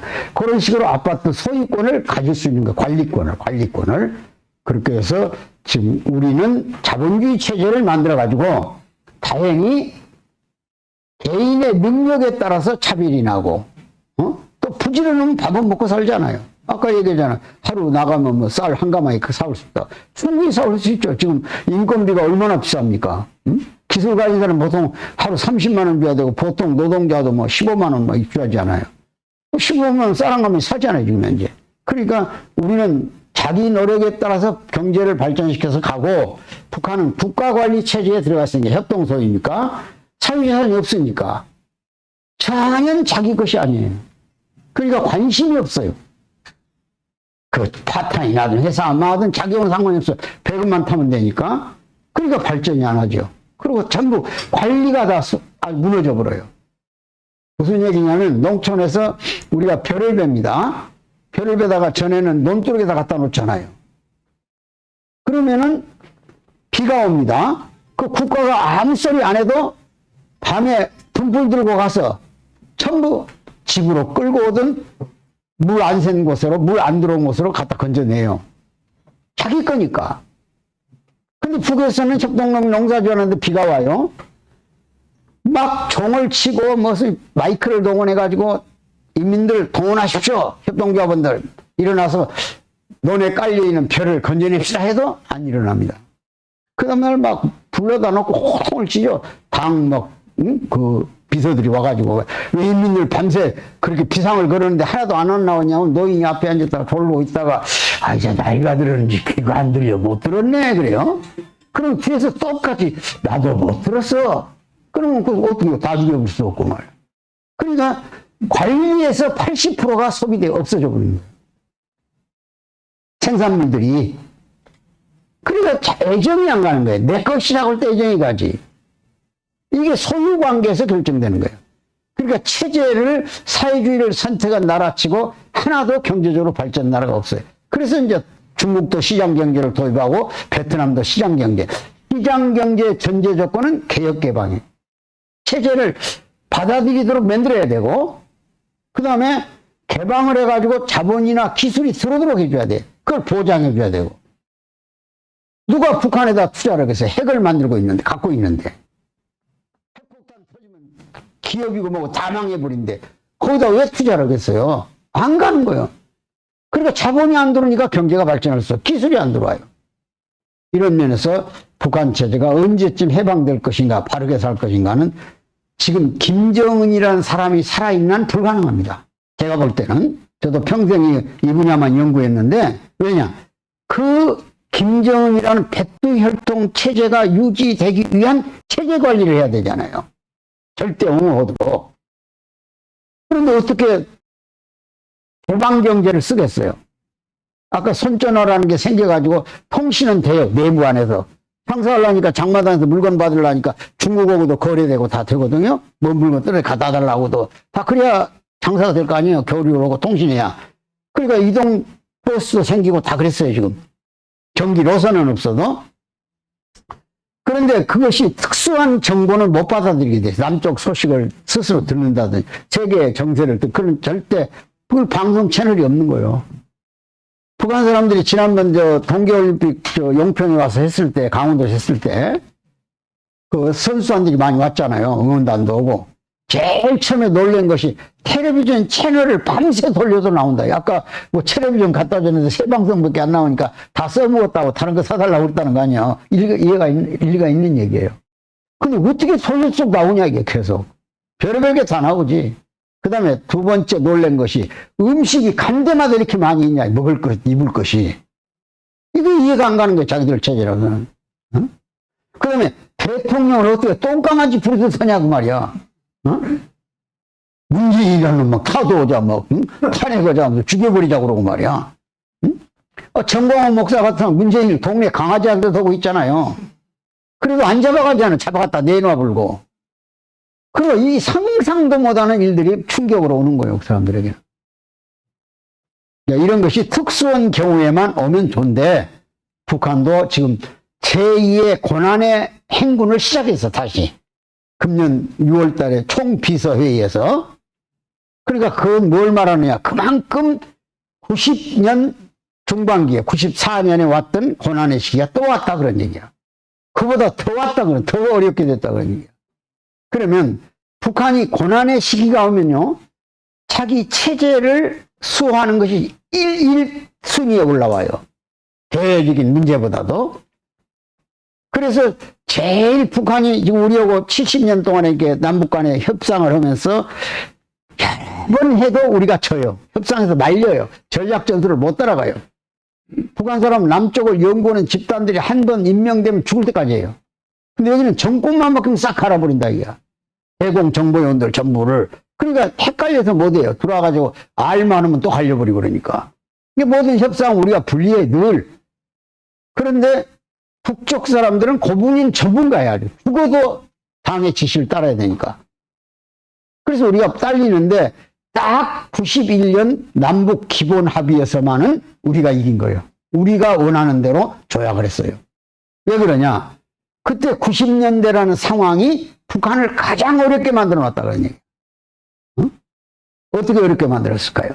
소련에서 고르바초프라는 사람이, 우리말로 고루고루 본다 그 말이 고르바초프는, 그 사람이 개혁 개방을 해요. 첫째가 페로스트레이카, 소련 말입니다. 여기 내부 개혁을 하겠다 이게. 그 말이 무슨 말이냐면, 자기가 공산주의를 시작할 때 저 시골 서기, 소련의 말단 시골에서 읍서기로부터 출발해가지고 중앙당서기가 됐다. 최고 자리까지 올라왔어요. 그 평생 공산당만 했어요. 그리고 모스크바 대학에서 나름대로 공부를 했어요. 경제학도 공부했고 법학도 했어요. 또 철학도 했고, 부인 철학도, 라이샤오는. 그런데 아무리 연구를 해봐도 공산주의는 진리가 아니더라 그런 얘기야. 공산주의가 지구를 덮을 수 있었던 힘은 법칙이라고 했기 때문에 지구를 덮은 거예요. 그러니까 사회주의는 사회주의인데 앞에다 하나 붙여놨어요. 과학적 사회주의. 그럼 과학이란 게 뭐예요? 과학이 법칙이야 바로. 여러분 자연법칙 그러면 변화가 있어요 없어요? 자연법칙은 가을 다음에 겨울이 와요? 봄이 와버려요. 반드시 가을 다음에는 겨울이 오는 거예요. 겨울 다음에는 여름이 와요? 봄이 와요? 겨울 다음에 뭐가 오던가요? 봄이 오죠. 근데 지금 70년 이상을 살으셨는데 한 번이라도 변하던가요? 안 변하던가요? 안 변하죠. 그걸 과학이라고 그러는 거예요. 과학적 법칙. 그러니까 공산주의는 반드시 실현된다는 거야. 지구상에 공산주의가 실현된 나라는 한 나라도 없어요, 지금. 공산주의 전 단계가 왔다는 거예요, 전 단계. 응? 그게 이제 자기들이 말하는 이제 통칭 사회주의야. 사회주의 다음에 공산주의거든, 그 사람들 말로는. 아까 정치하고 경제를 구분해서 그렇게 쓰지만은. 그러니까 자기들이 말하는 사회주의는 능력껏 일하고 일한 것만큼 준다고 그래요. 말로는 주지도 않지만은. 근데 공산주의가 오면 일 안 하고도 준다고 말이야. 그게 얼마나 좋은 세상이냐. 복지고 뭐고 다 거기 포함되는 거야. 일 안 해도 주니까 먹을 만큼. 그런 희망의 사회를 사람들은 그리웠던 거야. 원치 시달리면서 살아왔으니까. 그걸 믿었다고 말이야. 믿어. 그러니까 목숨을 던지는, 믿기 때문에 목숨을 던지는 거예요. 순교자들이 왜 나옵니까? 중들이 왜 몸에다 휘발유치고 죽어요? 저 세상이 보장되기 때문에 그런 거야. 우리 김대건 신부님들이 왜 순교를 했을까요? 그렇게 엄청난 고문을 받아가면서 그 신념 때문에. 당진 출신 김대건 신부님이 고문을 40번 받다 돌아가셨는데, 황해도로 그 중국으로 가는 배편에다가 지도하고 문서 같은 거 전달하려고 북경 신부에다 보내려고 하다가 잡혀가지고 고문받다 돌아가셨거든요. 김대건 신부님 여기 출신이지 않습니까? 응? 근데 그분이 24살에 돌아가셨더만요. 순교를 하셨어요. 그 집안이 천주교 가문이더만요. 그 부모님 때부터, 할아버지 때부터. 그래가지고 여러 가지 사활을 거치면서 그 참 연약한 나이에 입교를 해가 교회를 들어와가지고 마카오에 가서 신학교 공부를 했더라고요. 한 4년, 5년 동안을. 중국 마카오. 그래가지고 정식 신부에 중국 가서 대관을 받고 최초의 신부잖아요. 이제 그와 같은 그 참 성인들이 한 203분인가 되고 우리나라의 천주교가 그로부터 이제 300만 신도가 늘어났다는데 그분이 죽을 때 그랬더라고. 어차피 한 번 나서 죽는다는 거야. 그 고문회는 이제 조선족 관리들한테 하는 소리야. 근데 나는 천주님을 떠날 수 없다 이게. 그분을 믿고 출발했고 가는 것도 그분 앞으로 가니 빨리 죽여라 나를 빨리. 고통 주지 말고. 그런 대담한 얘기를 했더라고요. 유관순 누나가 그 3.1운동을 할 때 마지막 법정에서 판사가 할 말이 있냐 그랬잖아요. 그러니까 판사가 그랬잖아요. 목숨이 하나인 것이 원통하다고 그랬어요. 하나가 더 있었더라면 또 독립을 외칠 텐데. 대단한 거예요, 그런 분들은. 응? 보통 사람이 할 수 있는 얘기입니까? 18살 나이에. 얼마나 수모를 겪었어요. 그 일제 서대문 교도소에서 공주의 장관이 있다 서대문 옮겨졌잖아요.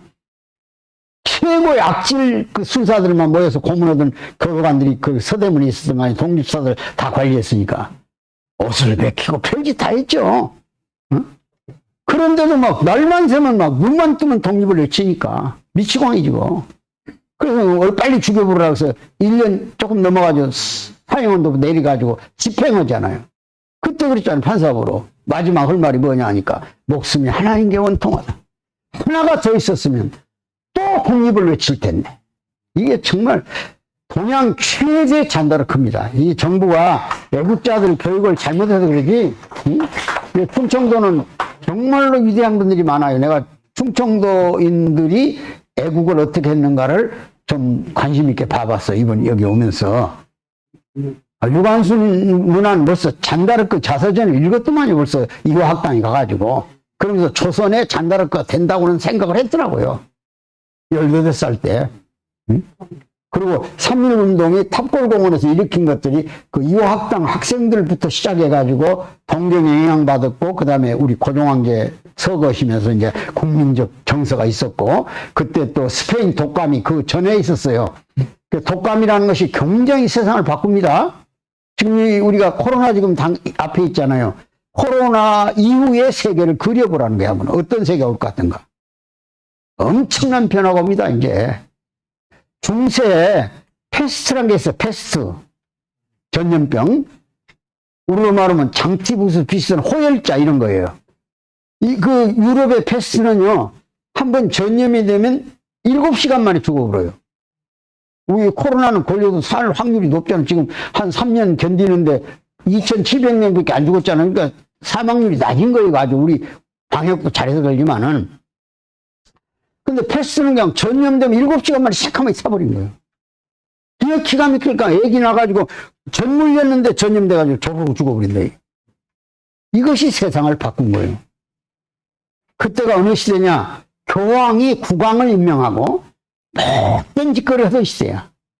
이 천주교도 죄를 많이 졌어요. 교황 왕권 시대. 그게 암흑 시대 아닙니까? 암흑 시대. 응? 아니, 독단적 정치 경제를 다 주무르던 시대야, 그냥. 이혼을 했다 해서 막 처형도 나오고 별짓도 하고. 그런 시대에 많은 사람들은 그래도 신을 믿었어, 신을. 어느 정도 신이 존재함으로써 내가 산다. 그런데 신은 반드시 죄인을 벌한다고 믿었거든요. 죄 지은 사람 벌 받는다. 선과 악이에요, 그게.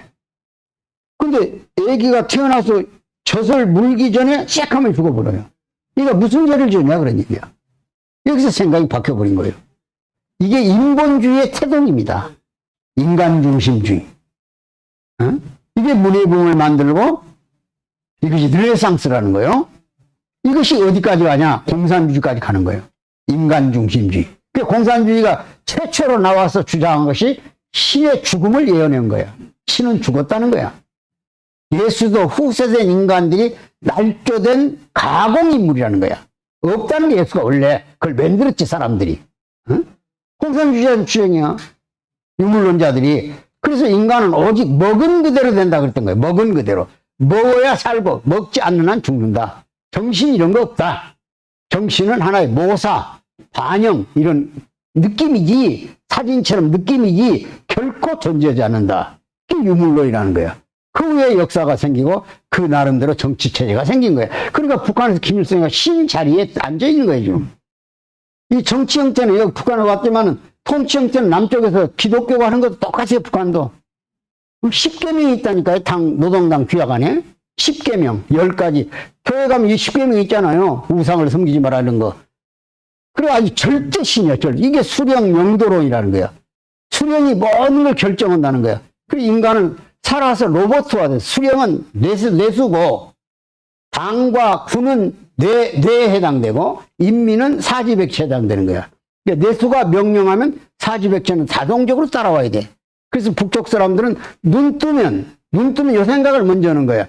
하나는 전체를 위하여 그러는 거야. 하나는 전체를 위하여 그런 생각 하게 돼 있습니까? 안 돼 있습니까? 돼 있죠?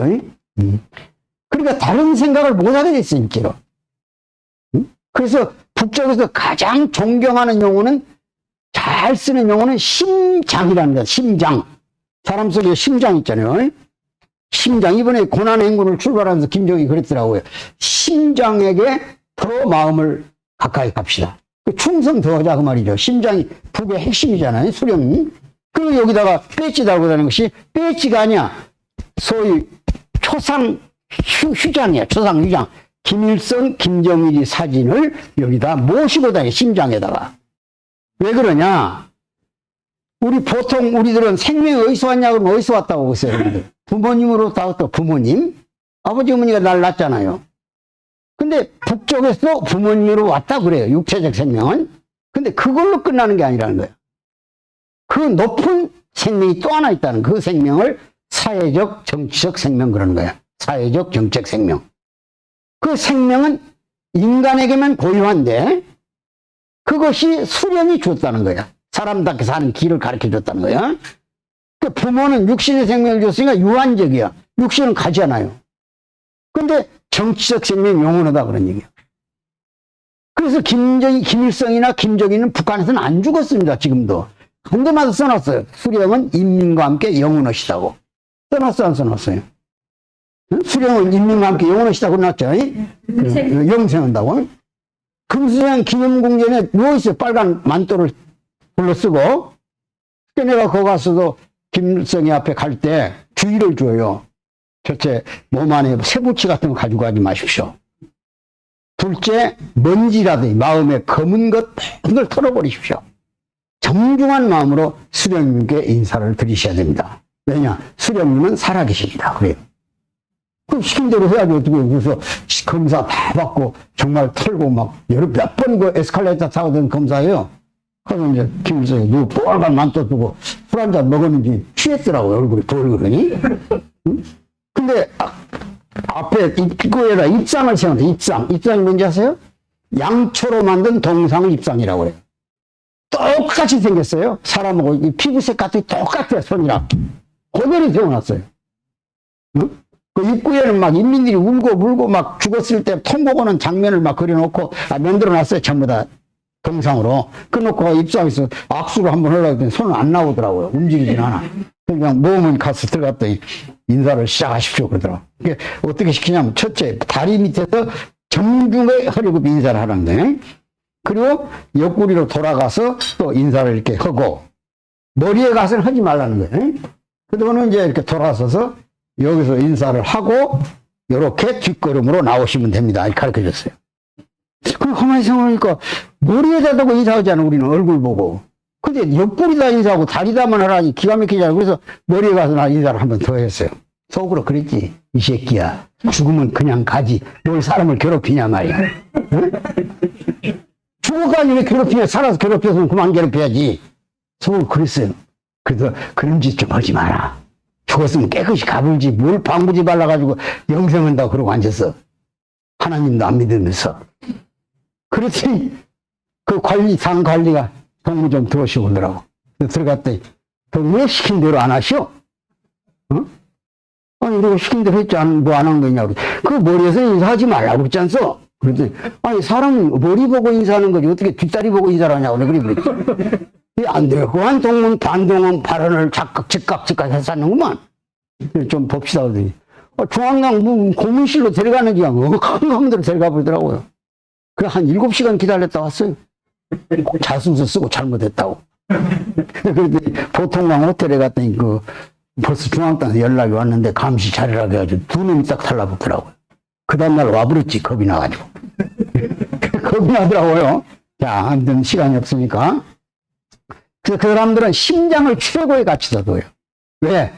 모든 인체 기구는 어떤 오장육부도 잘라서 삽니다. 잘라서 폐도 자르고 기도도 자르고 소장도 자르고 다 잘라 살아요. 심장도.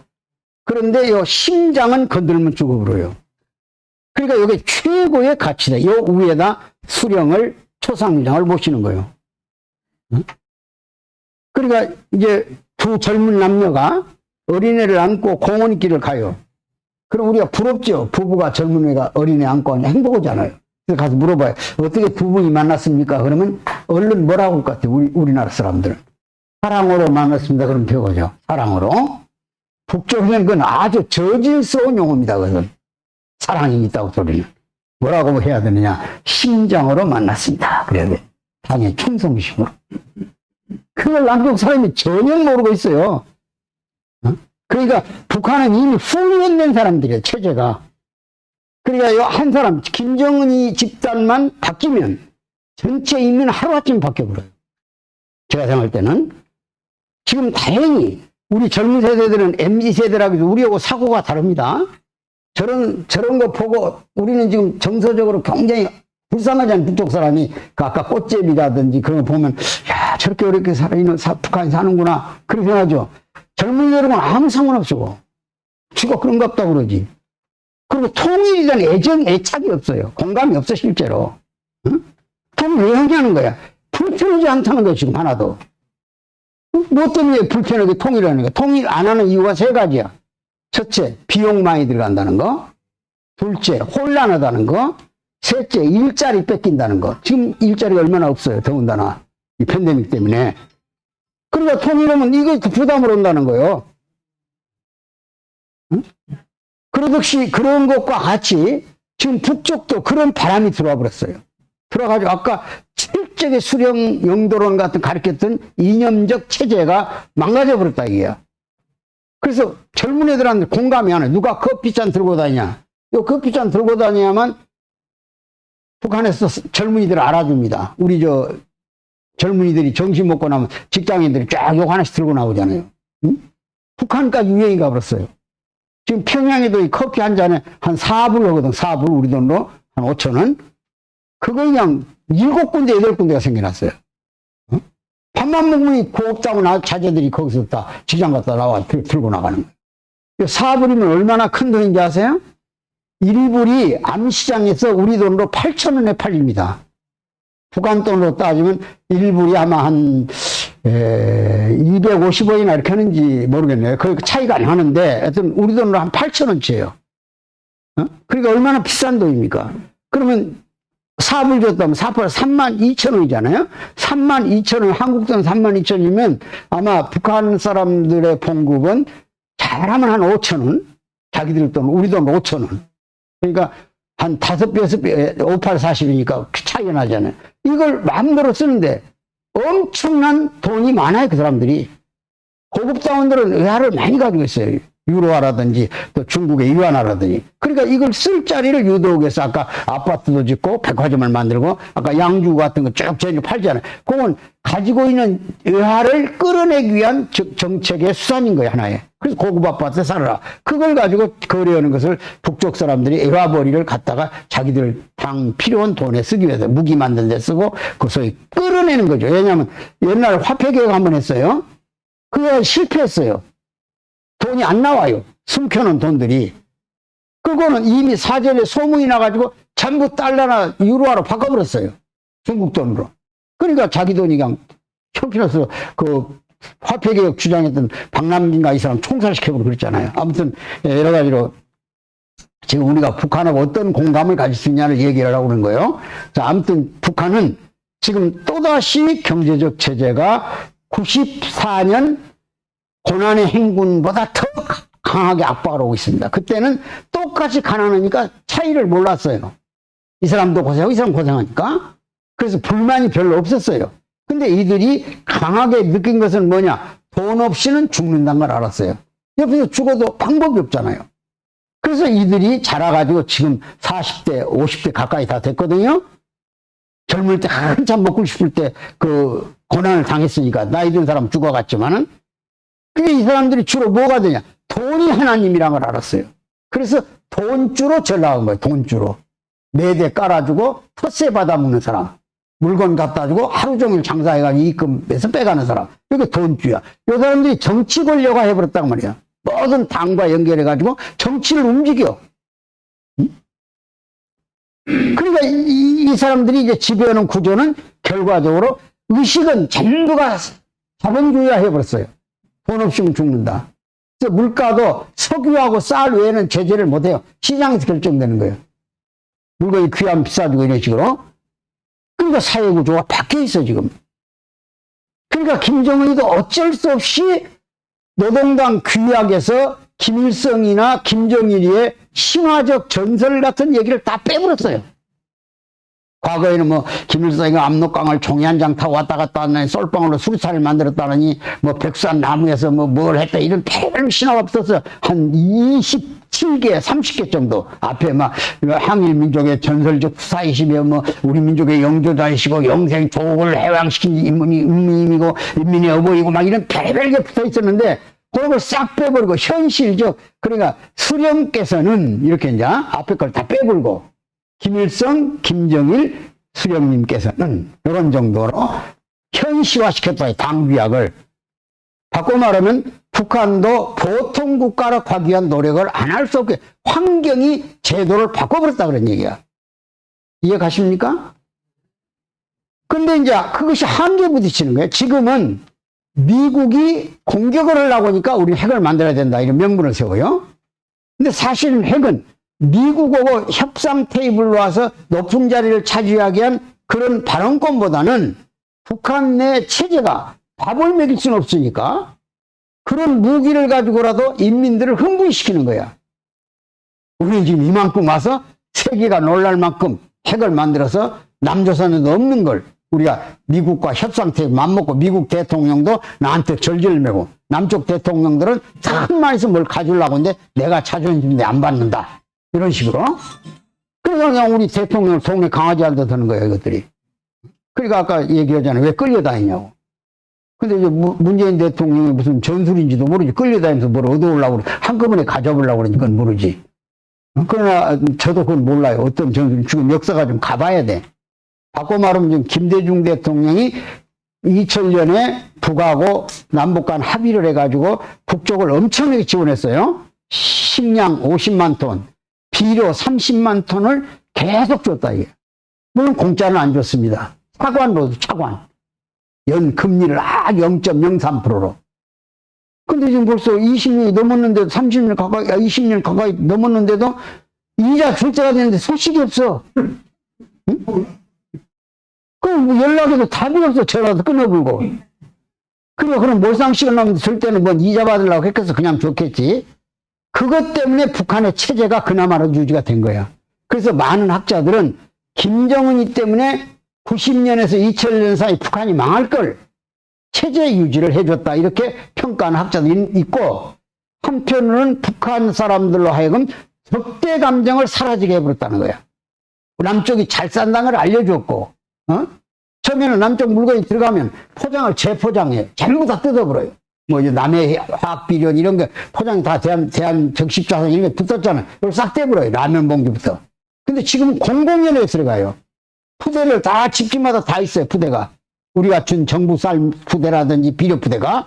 그거 가지고 문풍지도 막고 방바닥도 깔고 반드시 시장 다니려면 들고 다녀야 돼. 그게 다 보여요. 대한민국 정부라고. 그만큼 이제 보편화돼 버렸다고. 우리 노래 이런 거 뭐 그냥 술 한 잔 먹었다 하면 찔렸고 붓게 피는 남쪽 나라 내 고향부터 시작해가지고 얼큰이 들어가서 취해버리면 그냥 뭐 인도양을 건너 태평양을 건너 무조건 달려올 거야. 어디서? 남쪽 아랫동네에서. 그렇게 해버려요. 아랫동네 가고 싶다고. 그래서 백두산 지금 현재 북한에서 제일 실세 있는 집단이 누군지 아세요? 제일 첫째는 김일성 시대는 장백산 줄기. 그러니까 빨산 출신 계열들이 주도권을 잡았어요. 그 다음에 이제 김영일 시대는 김일성 대학 출신들, 소위 그 군사학교라도 이렇게 같이 나온 사람들 인맥. 그걸 갖다 이제 백두산 줄기라고 그래. 김일성이는 장백산 줄기, 김정일이는 백두산 줄기.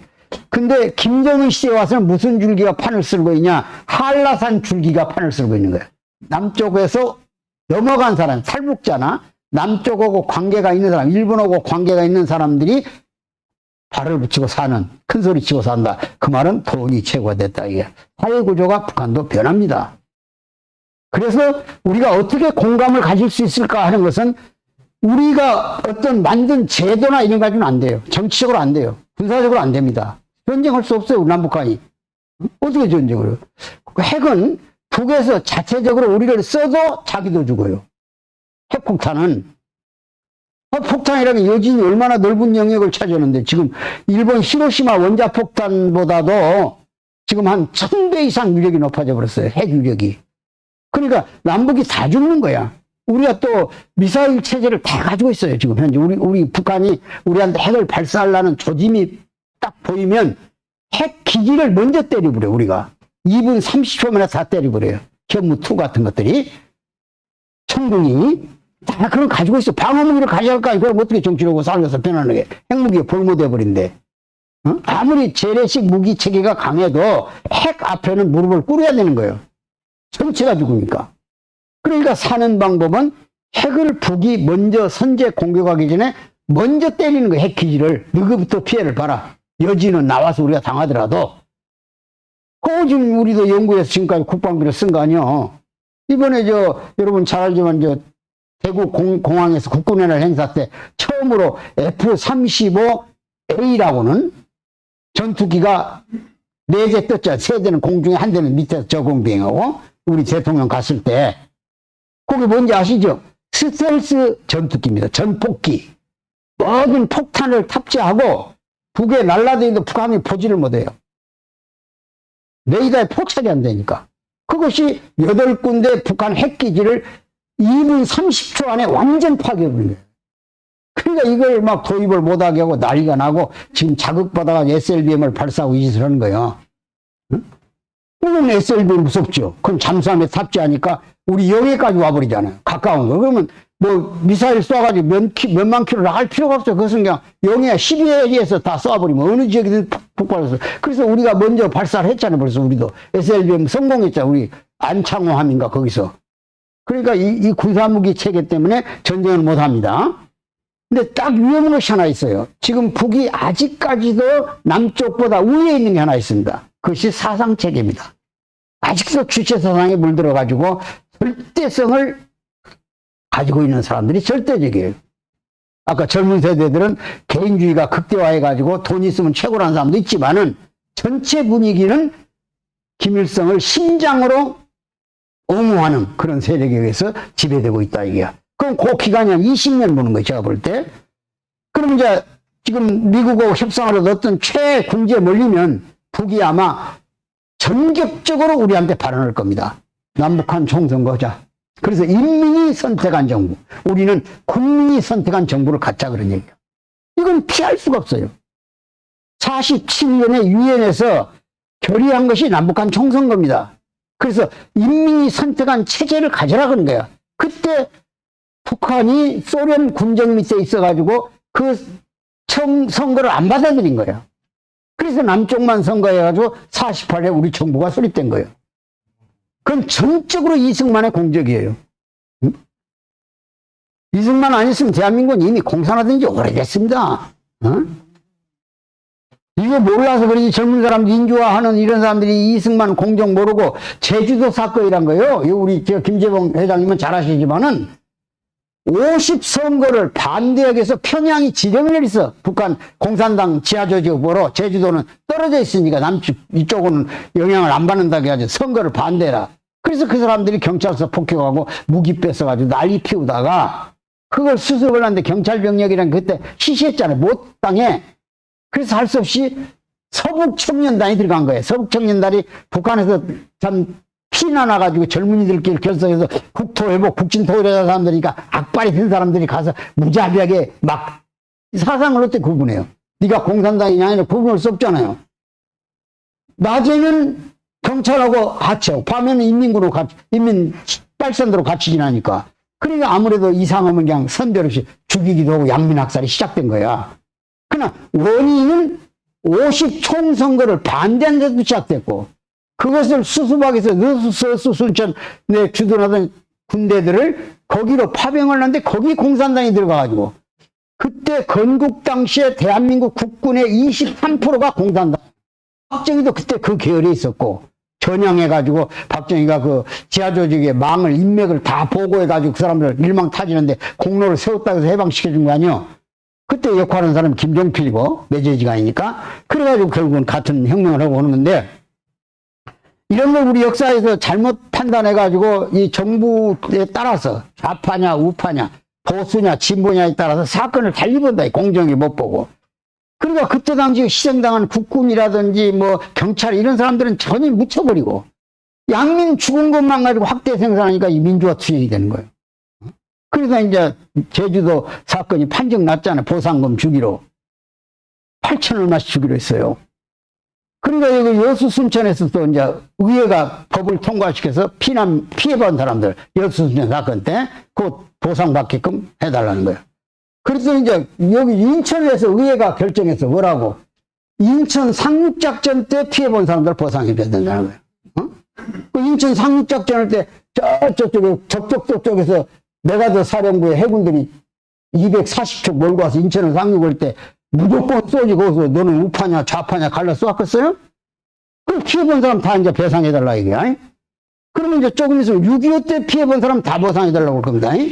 그러면 이제 조금 있으면 임진왜란 때도 보상해라 이게. 응?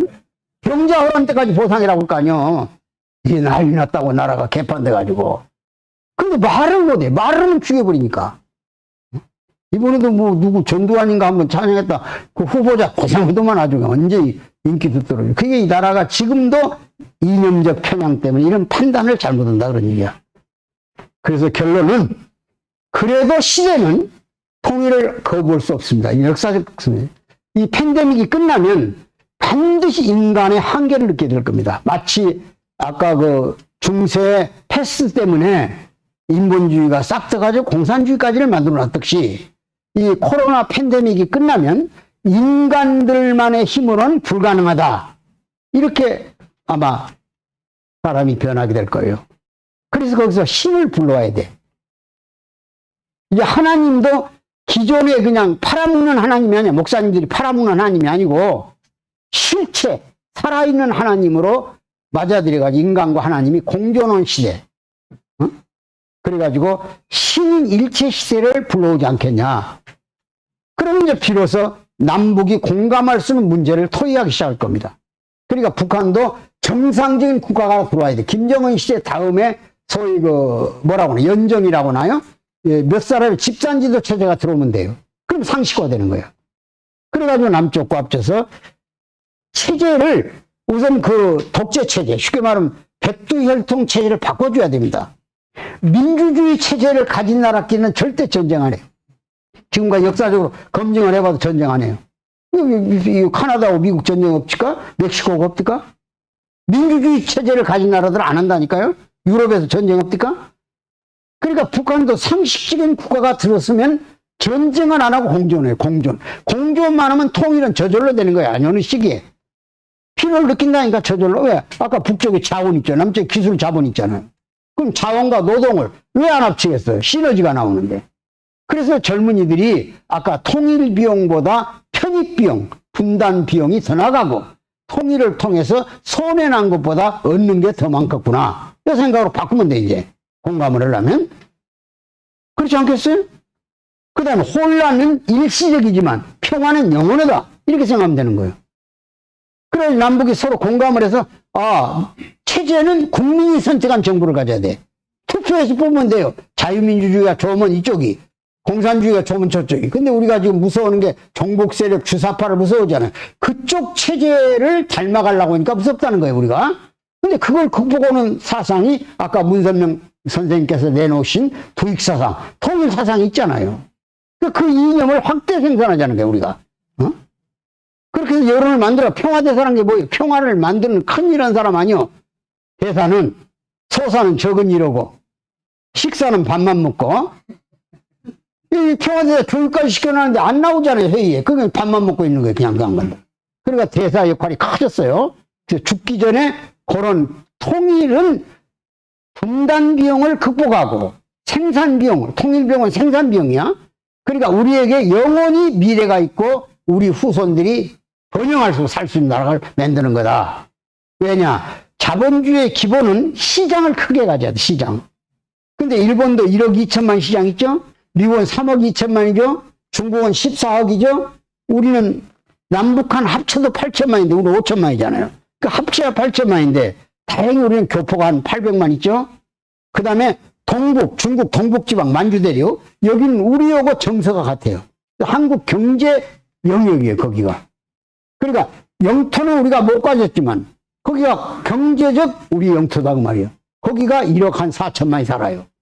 그러니까 잘하면 우리도 한 1억 5천만, 일본 이상의 인구를, 이 3억 정도, 일본의 2배쯤 영토를 가지면 우리 독자적으로 경제 권역을 갖게 된다, 이게. 그래야 세계로 가고 큰 나라하고 맞담배질이지. 이 분단 상태에서는 늘 큰 나라 눈치를 봐야 돼요. 우리 대통령 그냥 큰 소리 쳤다고도 미국 갔다 오면 시들해져가지고 그냥 우물우물해 불고 말이야. 그러니까 국민이 볼 때 불안해. 주관성이 없다고 말이야. 지금 주장하는 종전선언도 전쟁 끝내자는 건 얼마나 좋은 말이요. 근데 전쟁을 끝낸다는 도장을 찍는 순간 미군이 가야 돼.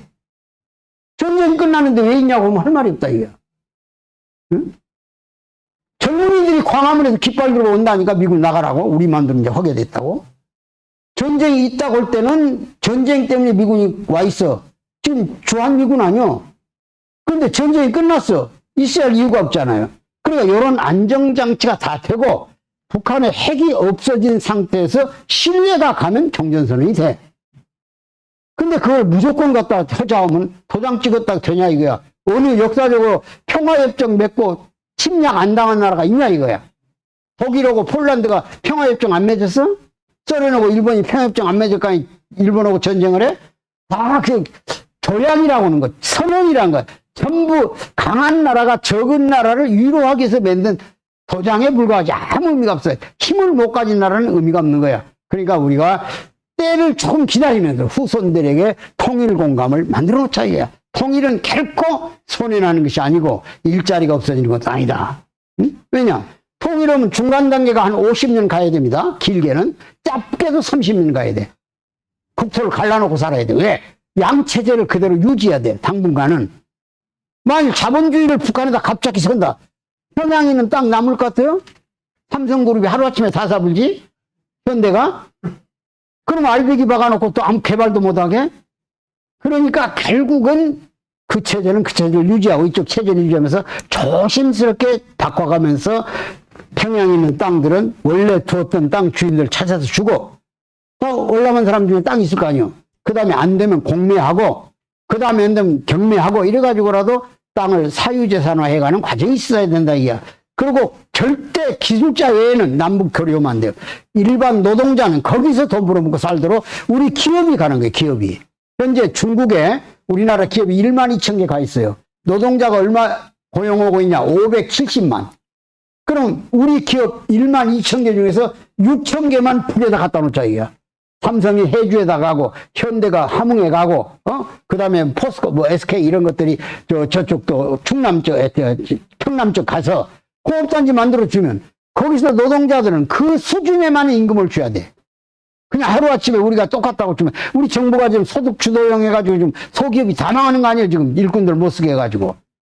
시급을 정해놓으니까 안 좋은 법에 걸리잖아요. 그러니까 한 사람 쓰려도 200만 원이 들어가 버려. 고용보험 다 들어주려면. 그러니까 못 쓰는 거예요. 그래서 소상공인이 더 망해버리는 거예요. 이런 절대 똑같은 외국인을 갖다 써서 좀 똑같이 임금 주라고 그러잖아요. 이거 안 된다 이게야. 그 수준에만 임금을 줘야 돼. 이게 자본주의 시장 경제 원리거든. 이런 면에서 공감의 무대를 우리가 만들어가면서 젊은이들에게는 통일은 편익이 더 생긴다. 이익이. 이걸로 우리가 얘기를 하고 방법이 있다. 시업자 안 온다. 얘기. 기술 인력 외에는 절대로 못 오게 해가지고 교환을 못하게 거기서 그 자리에서 벌어먹도록 해준다. 이게. 그런 제도가 생길 테니 걱정하지 마라. 이러면서 우리의 삶이 크다는 걸 말씀드렸습니다. 감사합니다. 대단히 감사합니다. 앞으로 이런 자리를 더 마련하도록 그렇게 하겠습니다. 시간이 많이 경과됐기 때문에 오늘 일정을 모두 마감을 하려고 합니다. 이해해 주시고요. 마지막으로 우리 만세상창이 있겠습니다. 우리 정석순 선수원 애국회 당진시 회장님께서 만세상창을 하시고 그것을 맺도록 하겠습니다. 일어서 주시기 바랍니다. 일어서 주시기 바랍니다. 오늘도 통일공감 아카데미 그 강연에 계신 설 박사님하고 임 교수 감사합니다. 제가 만세 선창을 합니다. 힘차게 좀 해주시기 바랍니다. 대한민국 만세! 평화 통일 만세! 민족 통일 국민연합 만세!